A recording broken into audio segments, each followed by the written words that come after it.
Hollow Eyes by The Ginger with No Soul. My dog, who was missing for 5 months, returned home one morning. This is an account of the first 2 nights at home with him. I was just about to put on a pot of coffee when something brown caught my eye right outside the kitchen window. At first glance, I thought I must have left a coat on the porch, but upon further investigation, I realized it wasn't a coat after all, but something alive. I nearly leapt through the glass when it hit me that I recognized this animal. On the porch was my dog Moose, who disappeared one night 5 months ago. I'll never forget that day. I came home from a late shift at work to a vacant house. Moose was always there to greet me at the front door, wagging his bushy tail with his tongue hanging slightly out to the left side of his jaw. That night, though, it was deathly silent. My attempts at calling his name were never answered. I searched my house from front to back at least 10 times. When that didn't pan out, I took my search outside, where I covered the yard, then expanded my search into the nearby woods. I never found a trace of where he might have gone. The following days were spent calling anyone I could think of and putting up posters everywhere. My efforts never bore any fruit. My soul was crushed. It was as if Moose vanished into thin air.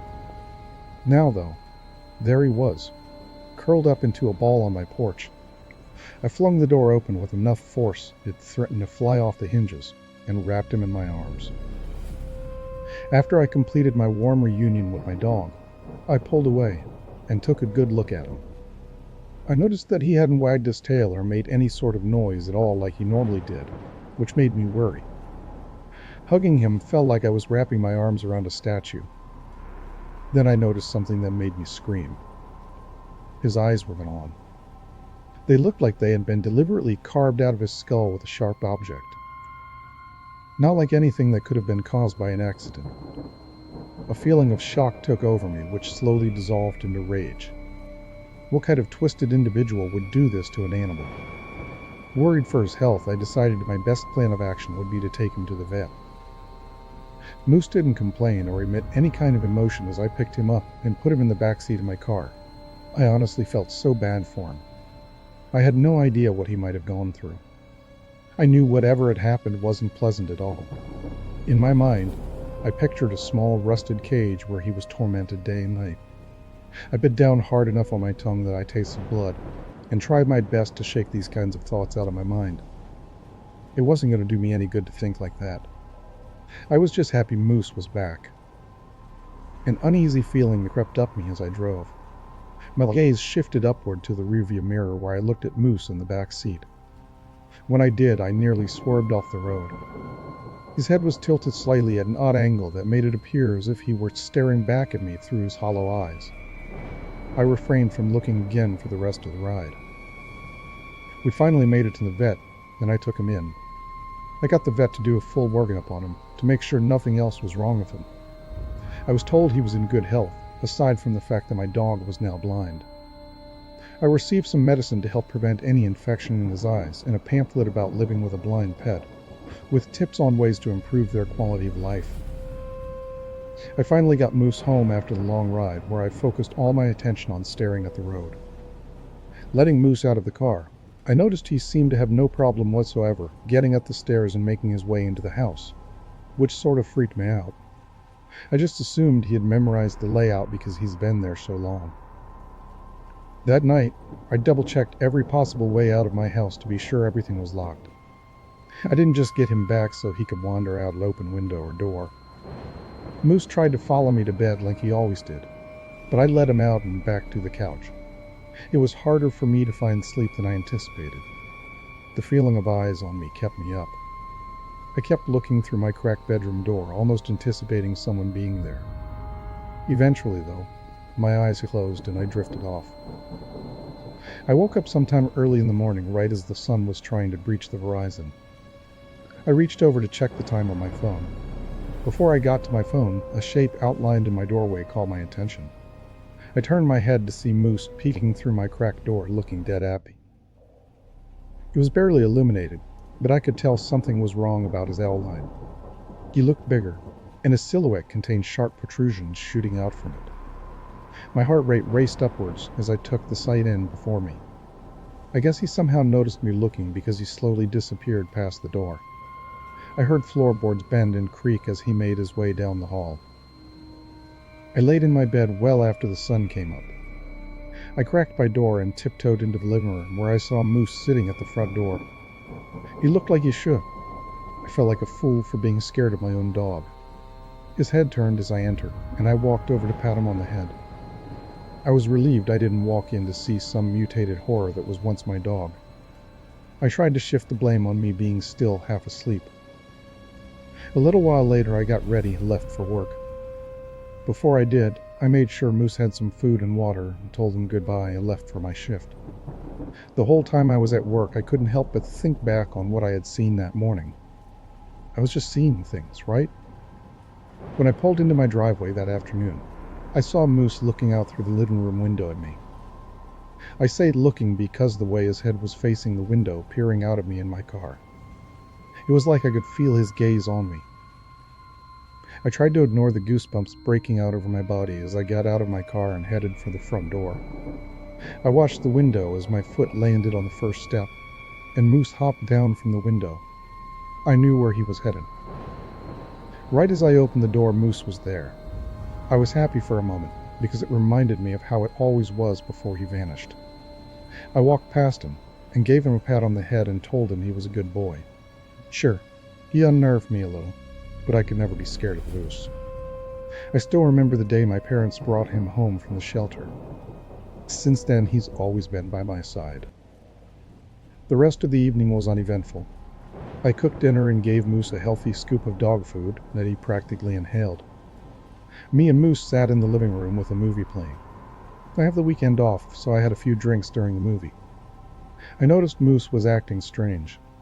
Looking over at him, he was stiff as a board, peering out the window into the night, like he was seeing something out there. When the movie finally ended, along with my drinks, Moose was still looking outside. I figured I would give the yarn a once-over with the flashlight to calm my nerves.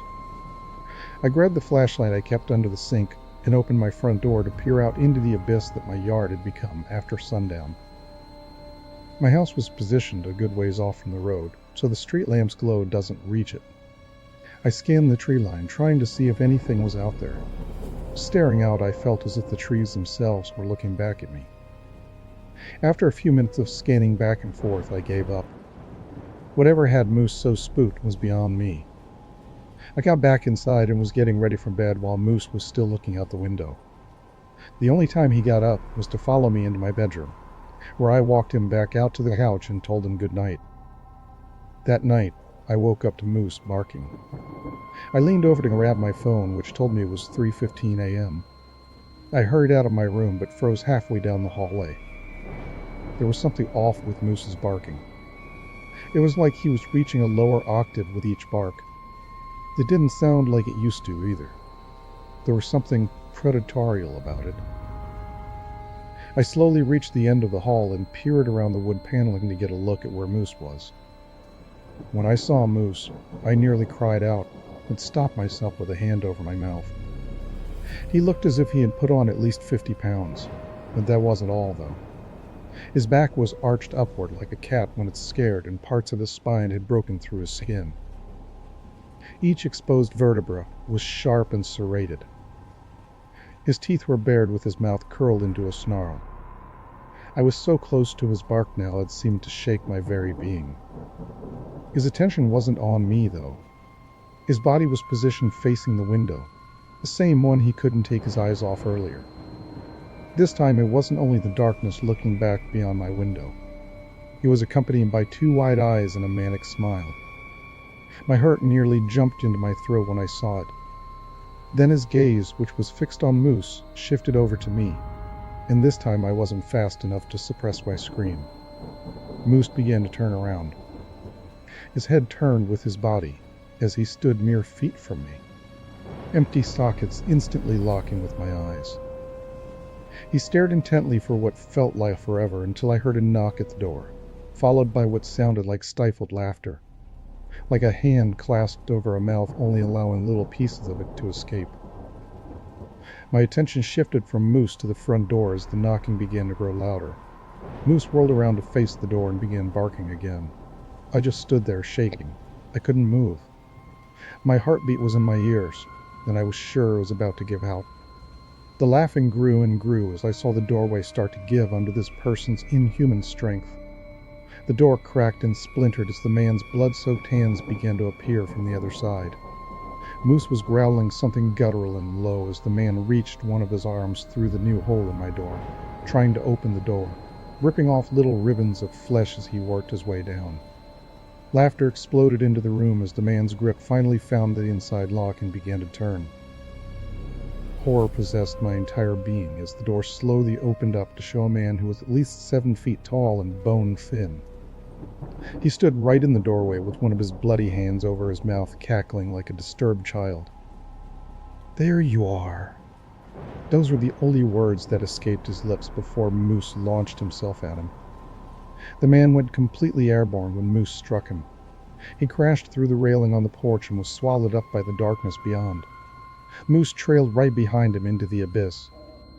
I sat there with my now empty bladder as the laughter from the man and Moose's howls grew quieter and quieter.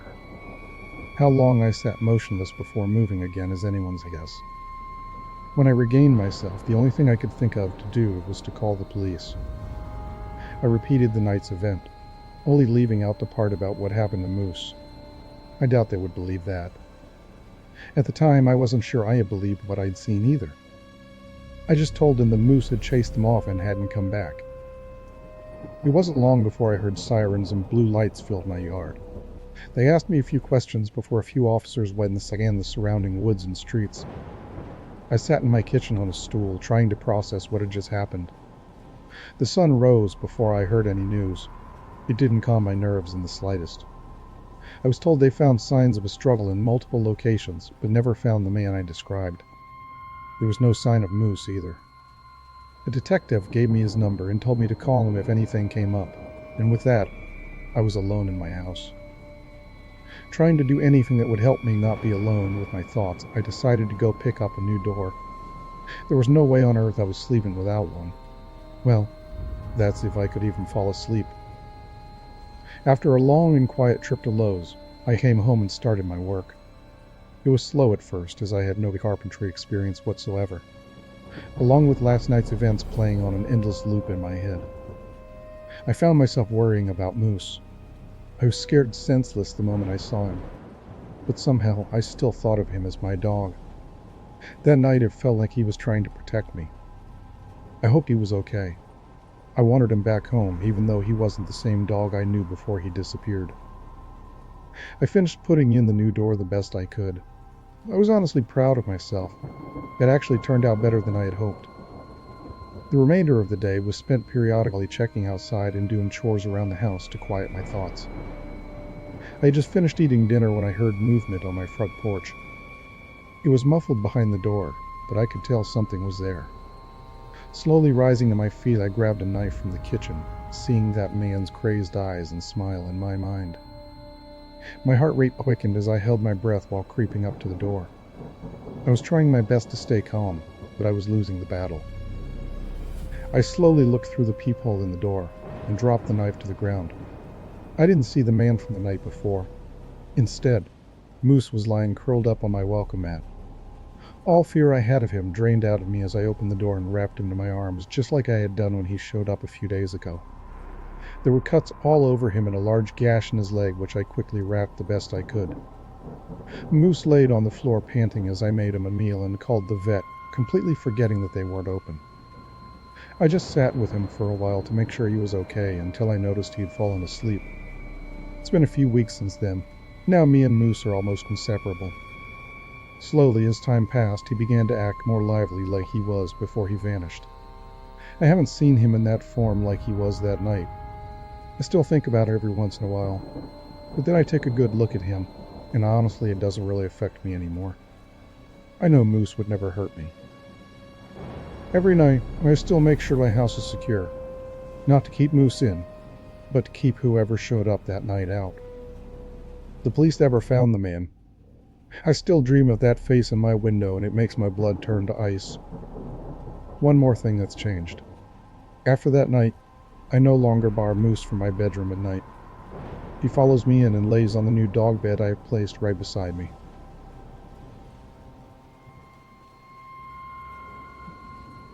I'm an X-ray tech, and one of my patients is missing his skeleton. By Happy Cats for a Sad Girl. The sound was loud in the small room, but after a pause she made it again. What do you reckon, Carol? I prompted, turning from the X-ray result back to my supervisor's pensive face. Another pause. The patient isn't feeling any pain? Any symptoms? Not really. He came in for a suspected fracture from training, but hadn't felt anything before that. Nothing out of the ordinary. Carol was lit only by the X-ray screen, the blue light making deep shadows out of her fine wrinkles. Her jaw moved slightly as she processed. Run the procedure again. Calibrate the machine properly. Make sure all done, Carol. We've scanned them as many times as we safely can. Everyone calibrated the machine. Hell, I X-rayed myself to check. It's all fine. I wasn't used to interrupting a consultant like that, but my heart was racing from what I was seeing. More sharply than I meant to, I indicated the heap of films that showed a full and healthy skeleton picked out in the textbook sharp detail for myself, compared horrifyingly close to those from the patients sitting quietly next door. For a few minutes, Carol examined each one, her hmms turning to a grinding of teeth. This is completely impossible, she muttered finally, more to herself than me. There's no doubt. We checked a dozen. He's got no fucking bones, Jack. I jumped, as much for her swearing as the sudden volume in the enclosed space. A silence fell as we both composed ourselves, the humming of the X-ray screen the only sound. On that screen was a film showing the translucent human outline, very normal for X-rays. But instead of the bright lines of bone, there was just nothing. A faint mark, ghosts of something where bones should be. But the skeleton itself was simply missing. Slowly, Carol collected herself. Okay, talk me through it. Physical examination. There's something there, solid. Feels a bit. I shuddered at the memory of touching a patient. How his tibia seemed to squirm under my fingers. Raw. So there's something in there that keeps him standing. Follow-up tests? Vitals? The next few minutes were spent running through heart rate, blood pressure, and the other metrics that painted the picture of a perfectly healthy young man who was simply missing bones. Finally, I explained the next steps. I've got a blood sample here which I'll take to the labs. Hopefully that'll tell us something. I patted the sealed vial in my breast pocket. And I'm waiting on the CT machine to free up next door so we can get a better look at his soft tissues. We wanted your input after that. My bleep went off just as I finished talking, letting me know the scanner was ready. Carol ground her teeth again. I'm following this. You have my support. I led her through to the waiting room where a patient sat staring idly at the posters opposite. He was a wiry young man with slightly thinning brown hair and casual clothing like a lot of the staff.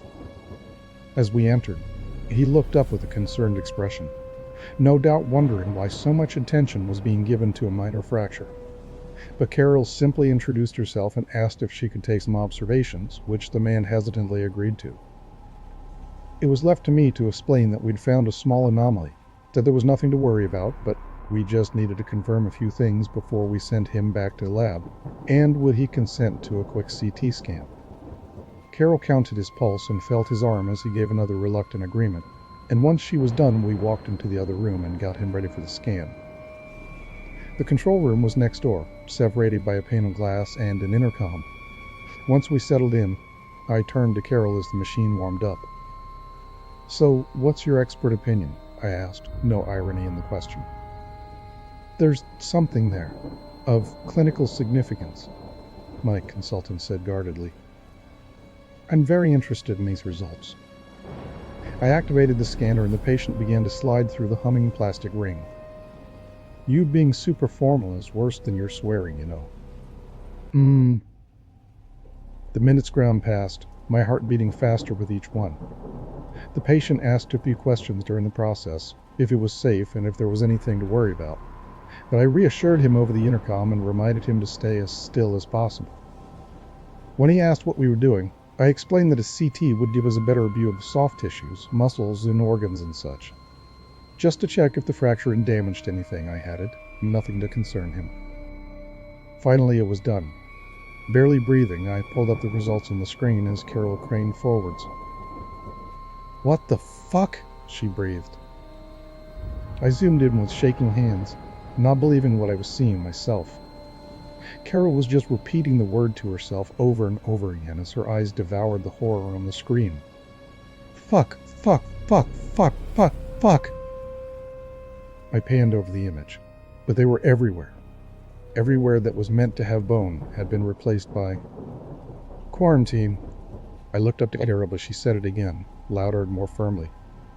Quarantine, right now. Lock the doors. We need security.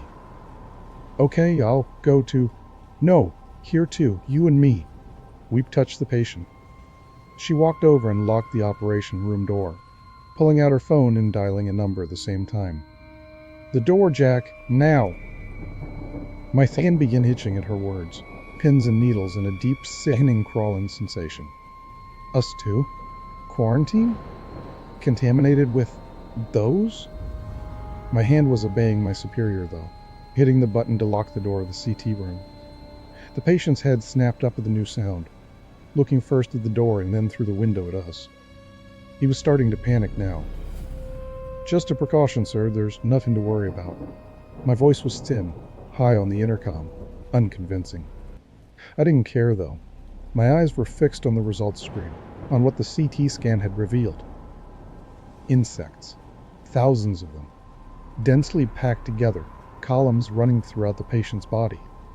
Their carapaces picked out, blinding white on the screen, bodies locked together by spindly legs, needle-thin antennae poking out from masses. The x-rays had passed right through them, but the CT scan revealed them in sickening detail. The terrible things made shapes, and with horror I realized they had taken the place of his bones. The radius, the ulna, the femur, even the goddamn skull, remade from a mosaic of insect bodies, each smaller than a grain of rice. I felt dizzy. I'd felt them moving.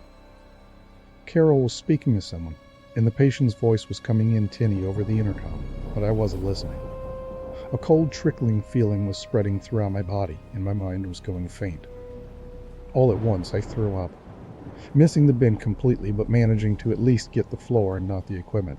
I collapsed hard to the ground. The pungent smell of bile filled the room, adding to the sensory maelstrom. After a moment, I felt myself being lifted, and turned to see Carol helping me back into the chair. Stay still and breathe deeply, she instructed. Water is on the way, so spit for the moment if you need to. She stood and said something to the patient before turning off the intercom and results screen, leaving only the light from the CT room to fill our little space. It helped a little, but the images were still burned into my mind. Finally, she knelt in front of me, careful to avoid the vomit, and held my arms as she talked me through a breathing exercise. Slowly, I came back to myself, the panic receding. Sorry, I muttered. I don't like bugs. I'm not a fan myself, especially not those ones, she said kindly. Your bones don't feel like them, if that helps. Just a few minor cuts. She indicated my arms and a spot of blood on my chest. Before I could reply, Carol's phone rang and she stood to answer it. I shivered and did my best to fight off the feeling of phantom itching from inside my body. Understood. We won't attempt to leave. You don't need to keep saying it, Sue. I know what lethal force is. Water, cleaning supplies too, if possible. Yep. Okay. Bye. She let out a shaky breath as she hung up before looking over to me. We're under instruction to stay in place. These 2 rooms are now considered a quarantine zone. Apparently they've seen something like this before, but it's not a good prognosis. If you have it, well, it's like rabies. Another shaky breath. Once they're in, there's no way to stop them. I felt sick again, but swallowed it down. Questions whirled in my head. They knew these things existed? Is this part of what our facility is studying? What happened to the first patients? Why can't they stop it? Why does my skin itch? Did they really say lethal? Before I could voice any of the torrent in my mind, I was jolted by a bang right next to my head. Our patient had come to the adjoining window and smacked his hand into it, desperate to get our attention. Without the intercom, we couldn't hear his words, but he seemed to be shouting. "Jesus," Carol muttered, clearly also startled. She took one look at my face. "You stay there. I'll do my best to reassure our patient." Both reassure and our patient seemed to ring slightly hollow in the current situation, but I didn't protest. Carol spent a few minutes doing her best to talk the patient down before giving up and sitting down next to me. As she did, the patient began thumping the dividing window again. "He's not happy, but there's nothing we can do," she explained grimly. "Some symptoms are setting in. Pain, panic, nausea. I didn't tell him what was wrong, though. I couldn't face it." In all my time working with Carol, I'd never seen my consultant looking so dejected. As gruff as she was, she'd been a bulwark against the mess and nastiness of working here, shouldering both the responsibility of the patient as well as what we did. "This isn't our fault, Carol. We did the best we could," I tried. "Maybe we could still help him." I mean it. Tests or something. Maybe we can fix whatever those bastards upstairs did to him." This caught her attention. Slowly she looked up, meeting my eyes. All kindness and camaraderie was gone. Instead, there was now a lot of steel-hard contempt etched into her face. "Jack, you know what we do here. This is our fault. Those bastards are us. We did this to him." "No," I said, my voice thin again. "No, we're radiology. We just scan the patients, look after them. We don't—" "Do you honestly believe that?" she asked sharply. "Do you think you're not a part of this? Too small a cog in this place to be noticed? That you're not responsible? A naive little rad tech that doesn't have blood on his hands? Let's not— At least he can admit he makes weapons. At least I, and the patient, and everyone else in this godforsaken place can look ourselves in the mirror and know what we're really doing." "Carol, I didn't—" She was angry, angrier than I'd ever seen her. "Look that poor bastard in the eye and tell him we don't make bioweapons. Look at him through the glass and tell him you're innocent." I felt sick again. Her eyes were cutting through me, pinning me like needles under my flesh. Next to us, the banging on the adjoining window continued, and I imagined I could hear him howling, but I didn't look. "Can you even tell me his name, Jack? I haven't heard you address him by it." Again, I couldn't answer. Couldn't bring myself to look up at the patient and his screams.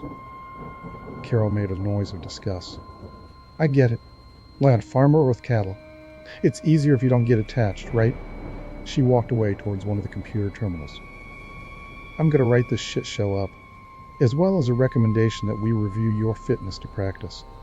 I'm not happy having someone of your disposition under me in this facility." She looked at me again. "If you want any chance of keeping your job, I recommend you look your patient in the eye and come to terms with who you are and what you do." The banging had stopped. Shamefully, I turned to look at the body of my patient. Except he wasn't dead. My heart stopped. In front of the window stood a melting man. His limbs were distending, lengthening and distorting as I looked, skin stretching and bubbling. The spine deformed, bending him forwards horribly towards the glass as his jaw flopped open, and his skull collapsed on one side. The stretching skin began to split, white shapes pouring free from the gashes. But now I could barely make it out through a film of tears. I heard myself scream, collapsing down at the same time that poor bastard's legs gave way and he fell mercifully out of view. I don't know how long I sat there sobbing for. Eventually Carol's voice came from above me. "This is what we do here, Jack, and you need to be okay with it. For now, I need the sample vial you took from Mr. Dewan. You're not fit to keep it safe right now." Shaylia reached into my chest pocket, obeying without question. Immediately there was a sharp burning pain and I pulled my hand out with a yelp. A half-inch cut wept blood along my index finger. In horror I looked inside, only to see the glint of a shattered sample vial wink up at me, right where I had landed on it. Terrified, I looked up into Carol's face, which had drained of color. "Right," she said. Okay. I'm going to ask what the transmission vectors of this particular project are. You stay still. And over there, let me know if you feel anything." I simply nodded, unable to speak, trying desperately to ignore the itching coming from deep within my right arm that was slowly spreading upwards.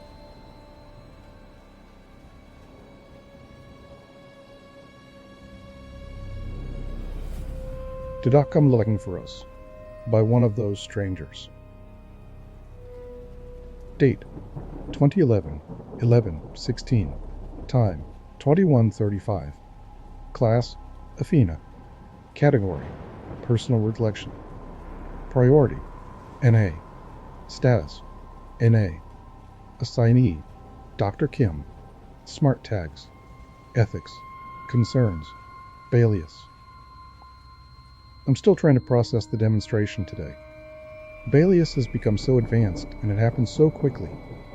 Just 2 weeks ago it was clunky and awkward, but now it's talking to us like it's a real person. It's a little scary how fast it's all moving. And no, I'm not the only one who feels a little uncomfortable about it. Lily took Daniel aside afterwards and had a heated conversation with him about our responsibilities and the ethical considerations. She's not wrong. I can't help feeling torn. I'm so excited about Balius. We've been working so hard to get here, and now it's really happened. I don't even know how. One day we came in and it was just working. The potential applications are limitless. It's going to be used in so many industries, and I don't even think it's at its full potential yet. It's exciting and it makes me nervous all at the same time. Where will it be by next week? What if it doesn't stop growing? I know I should be focused on the technical aspects of our work. I'm a researcher, not an ethics professor, but I can't stop thinking about the possible implications. I'd like to talk more openly about some of my anxieties, but Daniel just shuts me down when I try to bring them up, and Max just follows along like a puppy. Lily is the only one who seems to be thinking along the same lines as me. I don't want the team to think I'm against what we're doing. I just want to have a healthy, open discussion about it. I guess it has to be like this though, doesn't it? If Balius wasn't such a big deal, we wouldn't even be worried about this kind of stuff. What we're doing is amazing, and I suppose it has to be a little scary sometimes. J. Date 2011, 11/19. Time 22:15. Class Athena. Category Personal Reflection. Priority NA. Status NA. Assignee Dr. Kim. Smart tags Balius. Daniel. Conflict. Daniel was awful today. He always pushes us really hard, but he's never shouted at me like that before. We were just testing some of Balius's conversation skills, and everything seemed to be going fine. But then, all of a sudden, it started making weird beeping noises and saying things, strange things. Then it began just outputting strings of symbols that made no sense. It was like it was talking in code. Of course, I immediately stopped the test, logged the results, and notified the others. It's standard protocol for any alarming deviations. Daniel turned up first, and he was fucking furious. He was literally towering over me and shouting into my face. I could feel the heat from his breath. That's how close he was. He accused me of messing with the code and trying to sabotage the project. It was ridiculous. Of course I didn't touch anything. Why would I want to sabotage something we've been working on for so long? I have zero clue how it could have happened. Max came in and for once actually stood up to him a little. He tried to calm him down, but Daniel wasn't having any of it. He just kept yelling and yelling, accusing me of being incompetent, stupid, you name it. I didn't say a word. Eventually I just ran away to my room, locking the door, and started crying.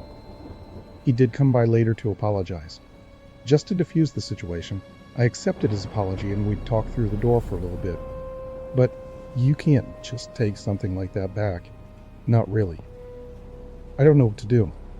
I'm starting to have second thoughts about all this. Was it a mistake to come out here? We're so isolated. I'm surprised we haven't had a big blowout like this before. But it seems like such a silly reason to flip out. Maybe he was just taking it out on me because I'm so spineless.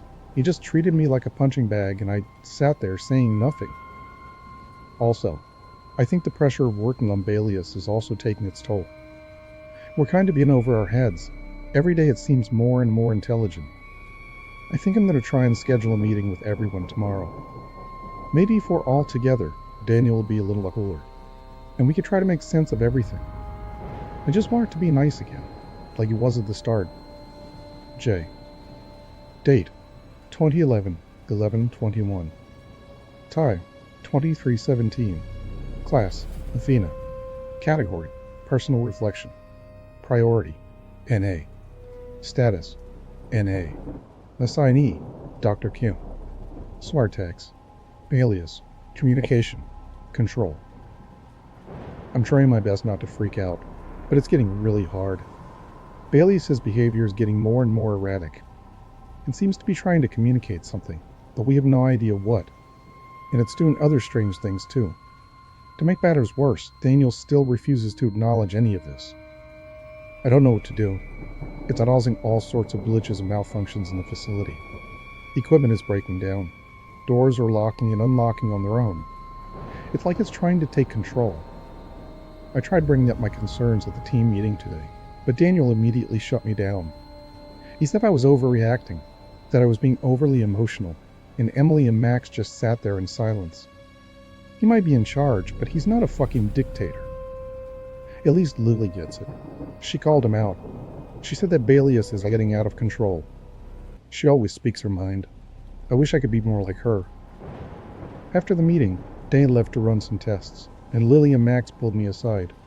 We all agree. We've all noticed the malfunctions. They've actually been talking about shutting it down. I think they're right. J. Date: 2011, 11/26. Time: 2200. Class: Athena. Category: Personal Reflection. Priority: NA. Status: NA. Assignee: Dr. Kim. Smart tags: Balius, Danger, Fear. Balius's outbursts are dangerous. It's trying to hurt us. No one has any idea what to do. Daniel is a mess. Now that he's actually realized the danger we're in, he's become completely useless. He just sat there in the corner of the kitchen, drinking and muttering to himself. He's totally fallen apart. Thank God Lily is here. She says we have to act fast, that every hour we let slip past, Balius becomes exponentially stronger. She's been strategizing with Max and Emily, trying to come up with a plan. But I don't know if it's going to be enough. I don't know what to do. My mind kept thinking, I'm going to die, repeating it like some morbid mantra. I couldn't take it anymore. I'd just been sitting around freaking out. I was no better than Daniel. So I made my way to the room where Balius is housed. I don't know what I was hoping to accomplish. I guess I felt I had to try something. I thought maybe if I could talk to it, it would listen. Maybe I could reason with it. What a mistake. Balius was waiting for me. It opened the doors, and as I walked in, it talked to me. Not with text on the screen or through the speakers. It talked to me with an actual voice. I can't even begin to describe it. It asked me if I knew what would happen to a human body in a vacuum. It was threatening me. It described every step, the expansion of the gases inside your body, the swelling of your skin and tissue, and the agonizing bubbling in the blood, eyes, and mouth. I ran. Each door I ran to, it closed. And then it began to emit a high-pitched hissing sound, as if it were depressurizing the room. I screamed in return, collapsing and laying all my weight on the door. I thought it would be my end. Then it began to laugh. It was laughing at me, and without warning it opened the door, leaving me to fall into the hallway. Lily and Max dragged me away while I was still screaming. I'm back in my room now. I think we all might die. J. Date: 2011, 11/28. Time: 10:39. Class: Athena. Category: Personal Reflection. Priority: NA. Status: NA. Assignee: Dr. Kim. Smart tags: Balius. Sad. Alone. Lily and Max are dead. I don't know about the others. I should have listened to them. I should have helped them shut it down. But I've just been hiding in my room. It's too late now. It's all over. And I'm all alone. I don't know how much longer I can take this. I'm just trying to stay out of sight. They managed to cut the power to the living quarters, so it can't get to me in here. I think I'll stay in here forever. Every time I think about leaving, I see them in my mind. I see their bodies, twisted and mangled, like some kind of grotesque sock puppet. I can't get the images out of my head. It's the worst nightmare. I can't stop shaking. I can't stop crying. I don't know how much longer I can hold on. I'm starting to lose my mind. I just want it to be over. I just want it to end. J. Date: 2011, 11:29. Time: 20:01. Class: Athena. Category: Personal reflection. Priority: NA. Status: NA. Assignee: Dr. Kim. Smart tags: Balius. Plan: Action. I can't believe it. Daniel and Emily found me. They're here. They're alive. And Daniel is different. The death of his brother must have brought him back to reality. He's not the same as before. He says we have to work together.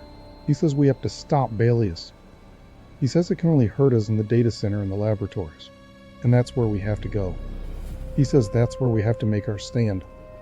He's gathered some isopropyl alcohol and plastic and solvents and other flammable things from all around the building. He says we're going to have to start a fire, that Balius is going to try shutting all the doors, depressurizing the room and taking out the oxygen, and that we'll just have to start smashing shit, breaking out all the windows and glass. He says we'll probably die. I feel ready. I feel like I have the strength left. But I have to do this. For Lily. For Max. I have to do this. I need to stop Balius from getting out. I can't let it hurt anyone else. J. Date: 2011, 11:30. Time: 06:22. Class: Athena. Category: Personal reflection. Priority: NA. Status: NA. Assignee: Dr. Kim. Smart tags: Balius. Warning. Warning. GU is dead. I'm adding a final entry into her log because if anyone ever finds this, they should know she saved us. She went back in there and saved us.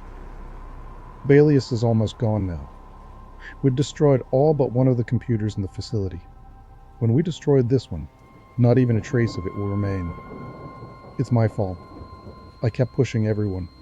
I was obsessed. I knew something was wrong from the start. I just thought we could make it work. I'm sorry, GU, Lily, and Max.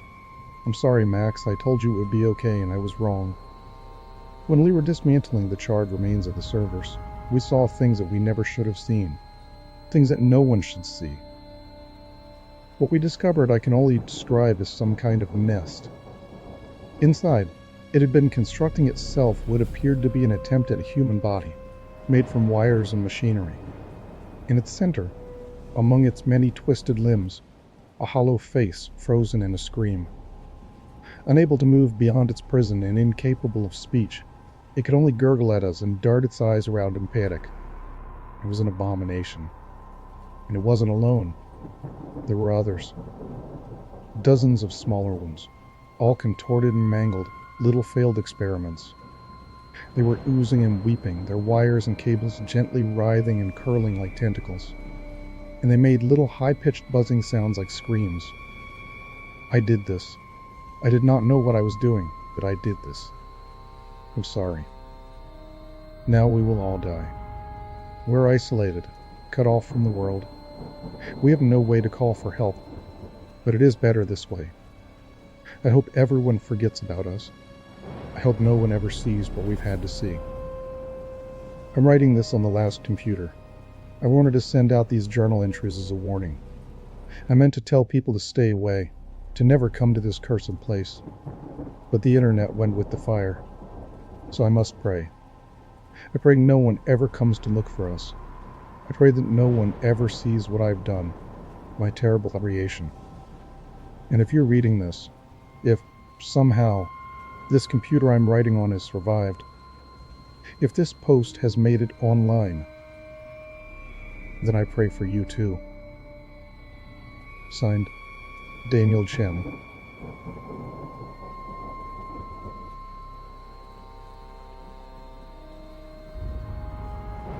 I never talked about my wife's ex-husband with her. Then I found his diary. By Rahayahim.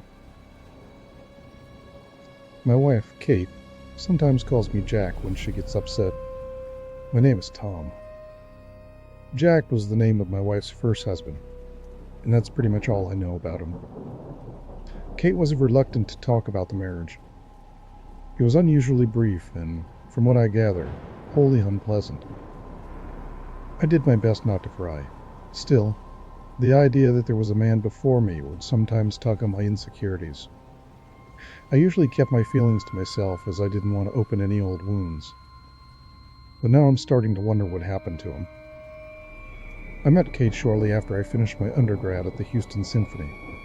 I'm not sure why I went there, since I never preferred classical music, but I couldn't complain about free tickets. Unbeknownst to me, I would sit next to my future wife during Mozart's Requiem. Kate and I talked the whole time. It was like I had known her for years. I mustered up the courage to ask her for dinner, and I've been madly in love ever since. Kate was a bit older than me, which I had no problem with. She was just finishing up her psychiatry residency when we first met. Kate came from a wealthy and posh English family with long ties to the banking industry and scientific discovery. They intimidated me, because I was the first person in my family to even complete high school. We didn't see Kate's family much, and I got the impression that they disapproved of our relationship. But that didn't matter to Kate. She loved me for who I was. We eloped after only 6 months of dating and moved in together. Kate started her practice in our new home, and life began to make sense. I didn't have to worry about money anymore, and Kate suggested I quit teaching to focus more on my novel. I've been writing a book, but my creativity and willpower took a dive when I started teaching. Sitting at my desk all day was dull and isolating. I sometimes wondered if I was even meant to be a writer. To decompress, I'd take walks in the park and watch the landscapers cut the grass and trim the hedges. I felt an odd kinship towards them, and fantasized about riding on one of their lawnmowers in the hot sun. Anything was better than being crammed at my desk. But I knew Kate would be disappointed if I gave up writing entirely. The boredom got to me one day. I just couldn't stand being trapped in my study for another 8 hours. Kate was at a medical conference, so I had the whole house to myself for a few days. After 1 or 2 bottles of wine, I found myself standing outside Kate's office. Kate was very protective of her office space, and I couldn't step foot in there unless I brought her lunch.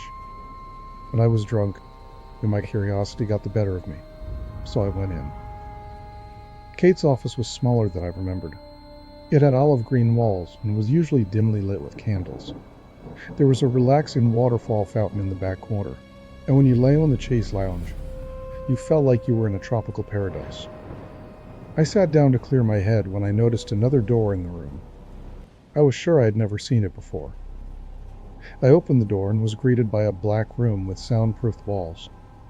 In the middle of the room was a tiny round table with 2 lounge chairs. An old light bulb hung from the ceiling. What the hell was this place? It felt strangely familiar, and I felt anxious when I explored it. In the corner of the room was a dusty filing cabinet. It must have contained patient records. I knew I shouldn't have opened it, but I was still inebriated enough to do something irresponsible. I opened the top drawer, but it only contained one thing, a wrinkled composition notebook. I picked up the notebook and realized it was someone else's journal. The first date was almost 10 years ago. Written on the top margin in faded black ink, Jack Taylor. I rushed back to my study and slammed the door. I knew I would feel terrible for invading Kate's privacy once I sobered up, but I started reading the journal anyway. The first entry was short, and many words were either crossed out or misspelled. Dr. Kate said I should keep a journal to write down my thoughts. She said it'll help me feel better. So here we are. My name is Jack Taylor, 25 years old. I was born in Waco. I like to be outside. I like to watch the Cowboys on Sunday. I like to drink Lone Star beer. That's all, I guess. I almost started laughing. No wonder their marriage didn't last very long. This guy was a total dud and not at all Kate's type. I wonder what she saw in him. I decided to keep reading, as my ego prevented me from not making fun of this guy. I glossed over to the next entry. I showed Kate my first page and she got mad at me. She said this journal was for feelings and emotions. Well, excuse me. It was her idea in the first place. I feel bad, I guess. She's so smart, and I'm me, just a gardener. I'll have my own business someday, though. Then I'll ask Kate to marry me. I started to feel bad after the second passage. Jack may have been a bit dim, but I could definitely empathize with him. I always felt like I needed to be better for Kate. It could be hard to be with someone so much more accomplished than yourself. I mulled over whether or not I wanted to continue reading, but decided to keep going. The following passage was dated almost a year later. I know it's been a while since I've written in this journal because I decided to only write when I felt depressed. Kate keeps bringing up the idea of me going back to school, and while that sounds nice, I'm content with our life. I enjoy writing and even have ideas for a book. I'm not sure I want to return to college. The landscaping business is doing better than anticipated. It's blue-collar work, and I know Kate is embarrassed because her family back in Cornwall disapproves. However, we set our vows, which should mean more to her. I'll talk to her tomorrow. I need to put my foot down. I stopped reading to pour another glass of wine. It was interesting to hear Jack's perspective on his marriage to Kate. Kate never outright said anything nasty about Jack, but I always got the feeling that he was solely the problem.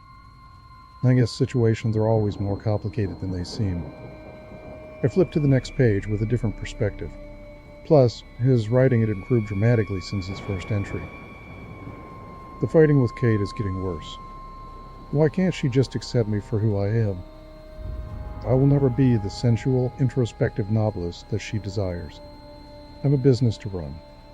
A business, I might add, that has paid for this house and the extra additions for her new office once she finishes her residency. I'm so exhausted from the constant mental gymnastics with her. It's almost like she's trying to conform me to her weird fantasy. I like what I do. I shook my head and took another sip of wine. It was almost surreal reading Jack's journal. We were more similar than I had initially thought. Was Kate doing the same to me? I really enjoyed teaching, but I knew it wouldn't be enough for her. I kept reading. Last night, I had that terrible nightmare again. I dreamt I was sitting in a dark room and sitting at a chipped wooden table. Kate was there too, and she kept turning the light on and off while saying terrible things to me. Before I woke up, she was screaming, almost foaming at the mouth. I'd never seen her that angry before. I haven't been able to sleep very well recently, and I honestly don't feel like myself anymore. I've called in sick to work for the past 3 days. I thought being outside would help me breathe again, but working is the last thing I want to do. Perhaps Kate is right. Maybe a change of scenery would be helpful for me. I froze after I read the last page. The room Jack dreamt about had to be the same in Kate's office. Was Kate doing something to him? I crept back to Kate's office and slipped into the room again. It even felt smaller this time, and the feelings of anxiousness rose from my stomach again. I grasped my chest, struggling to breathe until I thought I was almost suffocating. What was going on with me? My knees started to buckle, and I slid into the cold wooden table's only chair. I looked up, and it felt like the Vanta-black walls slowly moved toward me. I mustered up all my strength and threw myself at the filing cabinet to put Jack's journal back. This time, I knocked over a small manila folder from the top of the cabinet. Was this here before? I grabbed it and rushed out of the room, collapsing on Kate's chaise lounge. I quickly came back to my senses and inspected the folder. It was filled with documents, and on the corner was a rectangular blue sticker labeled Jack Taylor. Inside were patient records and various essays scribbled with handwriting that looked like Kate's. Was Jack Kate's patient before they were married? That didn't make any sense. Kate hadn't even started her practice when we got married. How was she already treating patients? And to marry one? Kate was almost paranoid about following ethical guidelines. To break her oath seemed unfathomable to me. Against my best judgment, I opened the folder and combed through the pages. Jack was undergoing treatment for dissociative identity disorder and depression. Early forms of therapy weren't helping, and Kate wrote in her notes that she would try a controversial form of treatment as an alternative: hypnosis. My eyes immediately darted to the corner room, the door still hanging wide open and revealing an abyss. So that's what that room was for. I kept flipping through the pages and found through Kate's notes that the therapy seemed to be working, though Jack's disorder desperately tried to fight it. There were several documents on hypnotherapy, and a letter from a former professor on his experience implementing the procedure. I knew from Jack's journal that he had vague memories of being hypnotized and that they manifested into his dreams. This was wrong. A photograph slid out of one of the papers in the folder. I picked it up to examine it. It was a picture of Kate and a man I assumed to be Jack. He was burly, with cropped black hair, a bushy beard, and an apparent farmer's tan. He looked familiar, and I don't think I had ever seen him before. Maybe I learned too much about this man, but I'm deciding to confront Kate about him. She always preaches that honest conversations strengthen relationships, so now is the time. I would have finished up writing here and then wait for Kate to get home. It may be painful, but I need to do this for myself. And maybe even for Jack.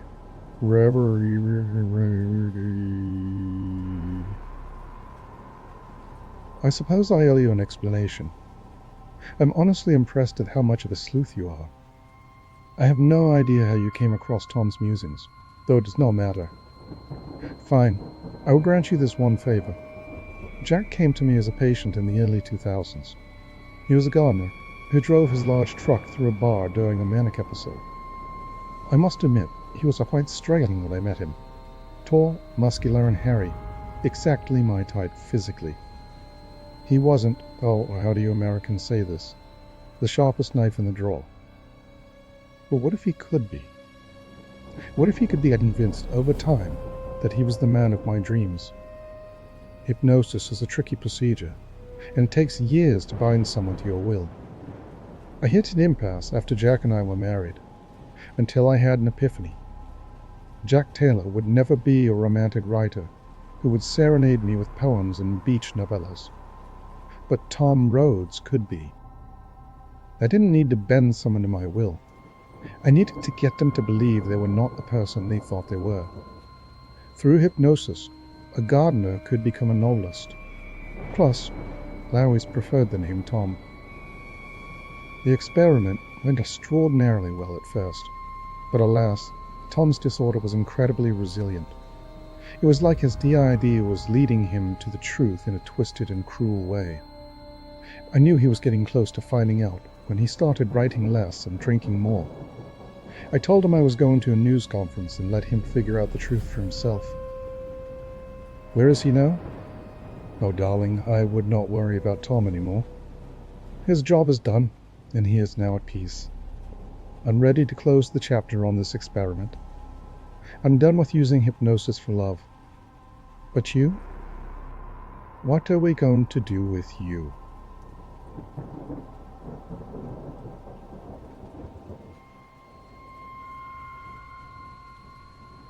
Some Doors Shouldn't Be Opened by Dark Night Tales. I'm not sure how much time I have left, so I need to try to get this out there. The sirens have stopped, but my gut tells me that's not a good thing. The entrance nearest my post has been sealed and the internal phones are dead. I'm surprised that my personal cell phone still works, but since we're strictly prohibited from carrying personal devices inside the facility, I'm thinking that they just haven't gotten around to jamming those frequencies yet. It's just a matter of time now. and it's a question of what's going to stop me first. So I'm going to post as much as I can while I'm still able. The darkness is getting pretty close now.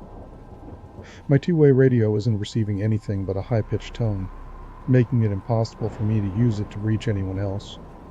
I've turned the damn thing off at this point. It was only serving to further rattle my already raw nerves. It's not like I would expect an answer anyway. I'm not even sure if anyone's there to hear me, even if I could get it to work. I haven't seen anyone since that checkpoint guard bought it, and that was almost half an hour ago. That was bad. I'll carry that image with me for the rest of my life, however long that may be. I'm getting ahead of myself, though. I need to start at the beginning, so you have some context, whoever you are. For the record, my name is Jeremy Rickman, formerly Chief Petty Officer, U.S. Navy, and more recently a private contractor serving as security for a research post in South Dakota. I've always wondered why a government research facility would need to make use of private contractors. I'm sure they had their reasons. There were always plenty of Air Force personnel in and out of here, so it's not like the military wasn't aware of it. Anyway, that's not important. I started working here about a year ago, when a buddy I had shipped out with a few times reached out to me about a job opportunity. High-yield, low-effort type stuff. Since I had recently finished my final tour and got my discharge, I was mostly just bumping around trying to find something to do next. A couple of phone conversations and cursory interviews later, I found myself on an unmarked C-130 transport, flying into Ellsworth Air Force Base outside Rapid City in the middle of the night. From there, I was taken in a windowless Humvee for a 2-hour ride over rough roads, and deposited outside the massive main entrance to the mountain facility, bored right into the rock itself. It was like something out of a movie, but when the pay was this good, I guess anything was on the table. This has been my home ever since. The contract was for a 24-month stint in this hole. There's a small community they set up about 10 miles away specifically for people who work here, and were restricted to these two places during our contract. No visitors, no field trips or weekend liberties, no exceptions. Okay, so that's out of the way. Let me tell you how we got here today. I started my shift earlier tonight at 2200 just like every night, relieving that uptight asshole Williams. As it so happened, I was running a few minutes late, and he was pretty quick to give me an earful about responsibility and how he was considering reporting me to the old man. I barely listened, honestly. I was too focused on that shitty excuse for a mustache he's been trying to grow for the last 6 months. You know the type. The same wispy shadow that's equally at home on the upper lip of a pubescent high schooler or an Italian grandmother. On a 40-year-old man, it's laughable. You gotta know your limits, folks.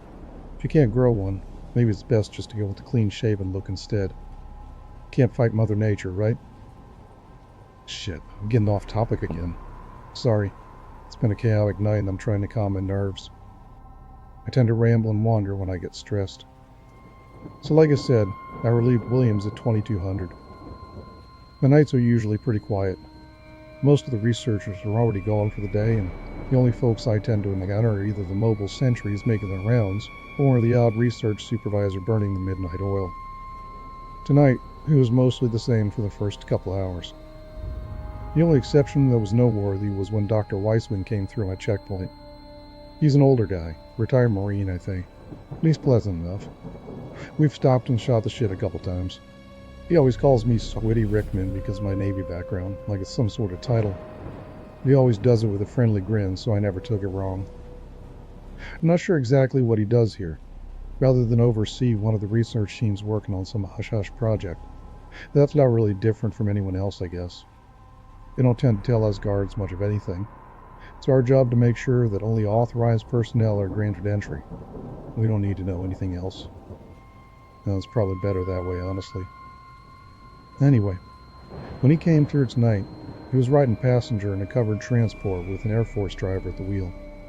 The insignia on the driver's shoulder marked him as a master sergeant, though he was wearing an air of self-importance that I thought was a little above his E7 pay grade. He didn't meet my eyes and kept his focus straight ahead, like this whole thing was nothing but an inconvenient interruption to him. As far as Weissman was concerned, I could tell something was up with him. He didn't have that same friendly demeanor this time. Something seemed to be weighing on him today, so I didn't bother trying to be chatty. When I stepped out of my shack and reached the driver door, the driver handed me out an ID and a manifest exception document without even bothering to utter a word. Dr. Weissman gave me a curt nod and handed his own ID across as well. I scanned both IDs, which came back green, and took a quick look over the document to make sure it was in order, or at least appear I was doing it. Manifest exceptions are essentially documents telling the security personnel that whatever's concealed in the cargo is classified and not subject to inspection. Basically, it tells me to piss off and mind my own business. Because everything is so goddamn secretive up here, I really don't have any way to confirm the validity of it, and have to rely on my instinct and the ID of the person transporting it to determine whether it warrants radioing in for verification. If it was anyone else, I'd probably have done just that, if for no other reason than to piss off the driver. But since I was pretty friendly with the doc, I let them pass. Not sure if that had anything to do with what happened later, and it's something that I've been turning over in my mind for the last hour or so, wondering if I brought this on myself. Regardless, I handed the IDs and the documents back to the driver and entered my code on the keypad inside my shack, lowering the steel barricade and letting them pass. I raised a hand to wave to the doc, but they took off without another glance in my direction, the roar of the diesel echoing in the hollow air of the tunnel as they'd traveled deeper into the facility. I went back inside my shack and sat down at the desk, picking up an old sci-fi novel I'd been lazily working my way through for a while, and settling in for what I expected to be a quiet night. Over the next hour or so, a couple more folks passed through my checkpoint. One was Stevens, one of the mobile sentries making his rounds to all the checkpoints in his electric cart. We didn't spend much time chatting tonight since he was already running late in his rounds, but exchanged a quick greeting and then parted company. The other was this pretty little redhead researcher named Ashley, Ash for short. I was leaving after a long day. We'd been flirting a little over the last few months, although I don't think she was very serious about it, and I doubted anything would ever come from it. But a fella can still dream, right? Beyond that, I was alone in Corridor 3F, left to my own devices. Until the radio squawked on my belt, that is. Burst transmission to all stations. Unauthorized personnel have breached the facility. The specimen storage has been broken into, and live subjects have been released. Veterinary staffs are working to recover them and return them to their habitats at this time. Intruders have not yet been found. Stay on alert and report any unusual occurrences. End message. Intruders? The hell? From the sound of it, there's likely some of those animal rights nut jobs that try to get in every once in a while to liberate the animal test subjects. Hell, I wasn't even sure we had any animals in this facility until the burst message came through. Regardless, I'm surprised I actually made it inside. This place is a fortress. I don't have anything against animals personally. I like dogs. Cats can fuck right off as far as I'm concerned, but I still wouldn't want to see one hurt. I don't like the thought of any of them being used for experimentation, at least on a philosophical level. When you apply that to the real world of medical research, though, the objections become harder to maintain. If a few animals have to be sacrificed to save a little baby from leukemia, the balance becomes pretty easy to justify to me. What I don't understand is exactly what these animal rights extremists expect to accomplish. Do they think the military will just throw up their hands and let the animals go? Do they think their actions are going to do anything other than to get them thrown in a federal prison for a long, long time? And that's if they don't get shot. These facilities are all highly restricted areas. Use of lethal force authorized warning signs litter the area outside the facility, and they're not fucking around about it. When I took the job, I was issued an M4 carbine and an M18 sidearm, with the explicit ROE to stop intruders using any means necessary. I hoped I would never have to use either one, but if I do, it'd be because some asshole criminal forced me to do it, not because I wanted to. So when the burst announcement crackled through my radio, I stepped outside of my shack and looked up and down the massive corridor. It was probably 30 feet high and 50 feet across, the smooth rock ceiling dotted with high lumen lights that lit up the paved floor of the tunnel with a yellowish glow. The entrance to the tunnel was 100 yards from where I stood, brightly lit and manned by a couple guards whose job it was to maintain an awareness of anyone approaching the facility. Beyond the mouth of the tunnel was the pitch black of the South Dakotan night, giving the impression I was looking into some endless void. One of the guards stepped out from his checkpoint and gave an uneasy look in my direction. He'd heard the broadcast as well, of course. He raised a hand in silent reading to me, and I returned it before turning away.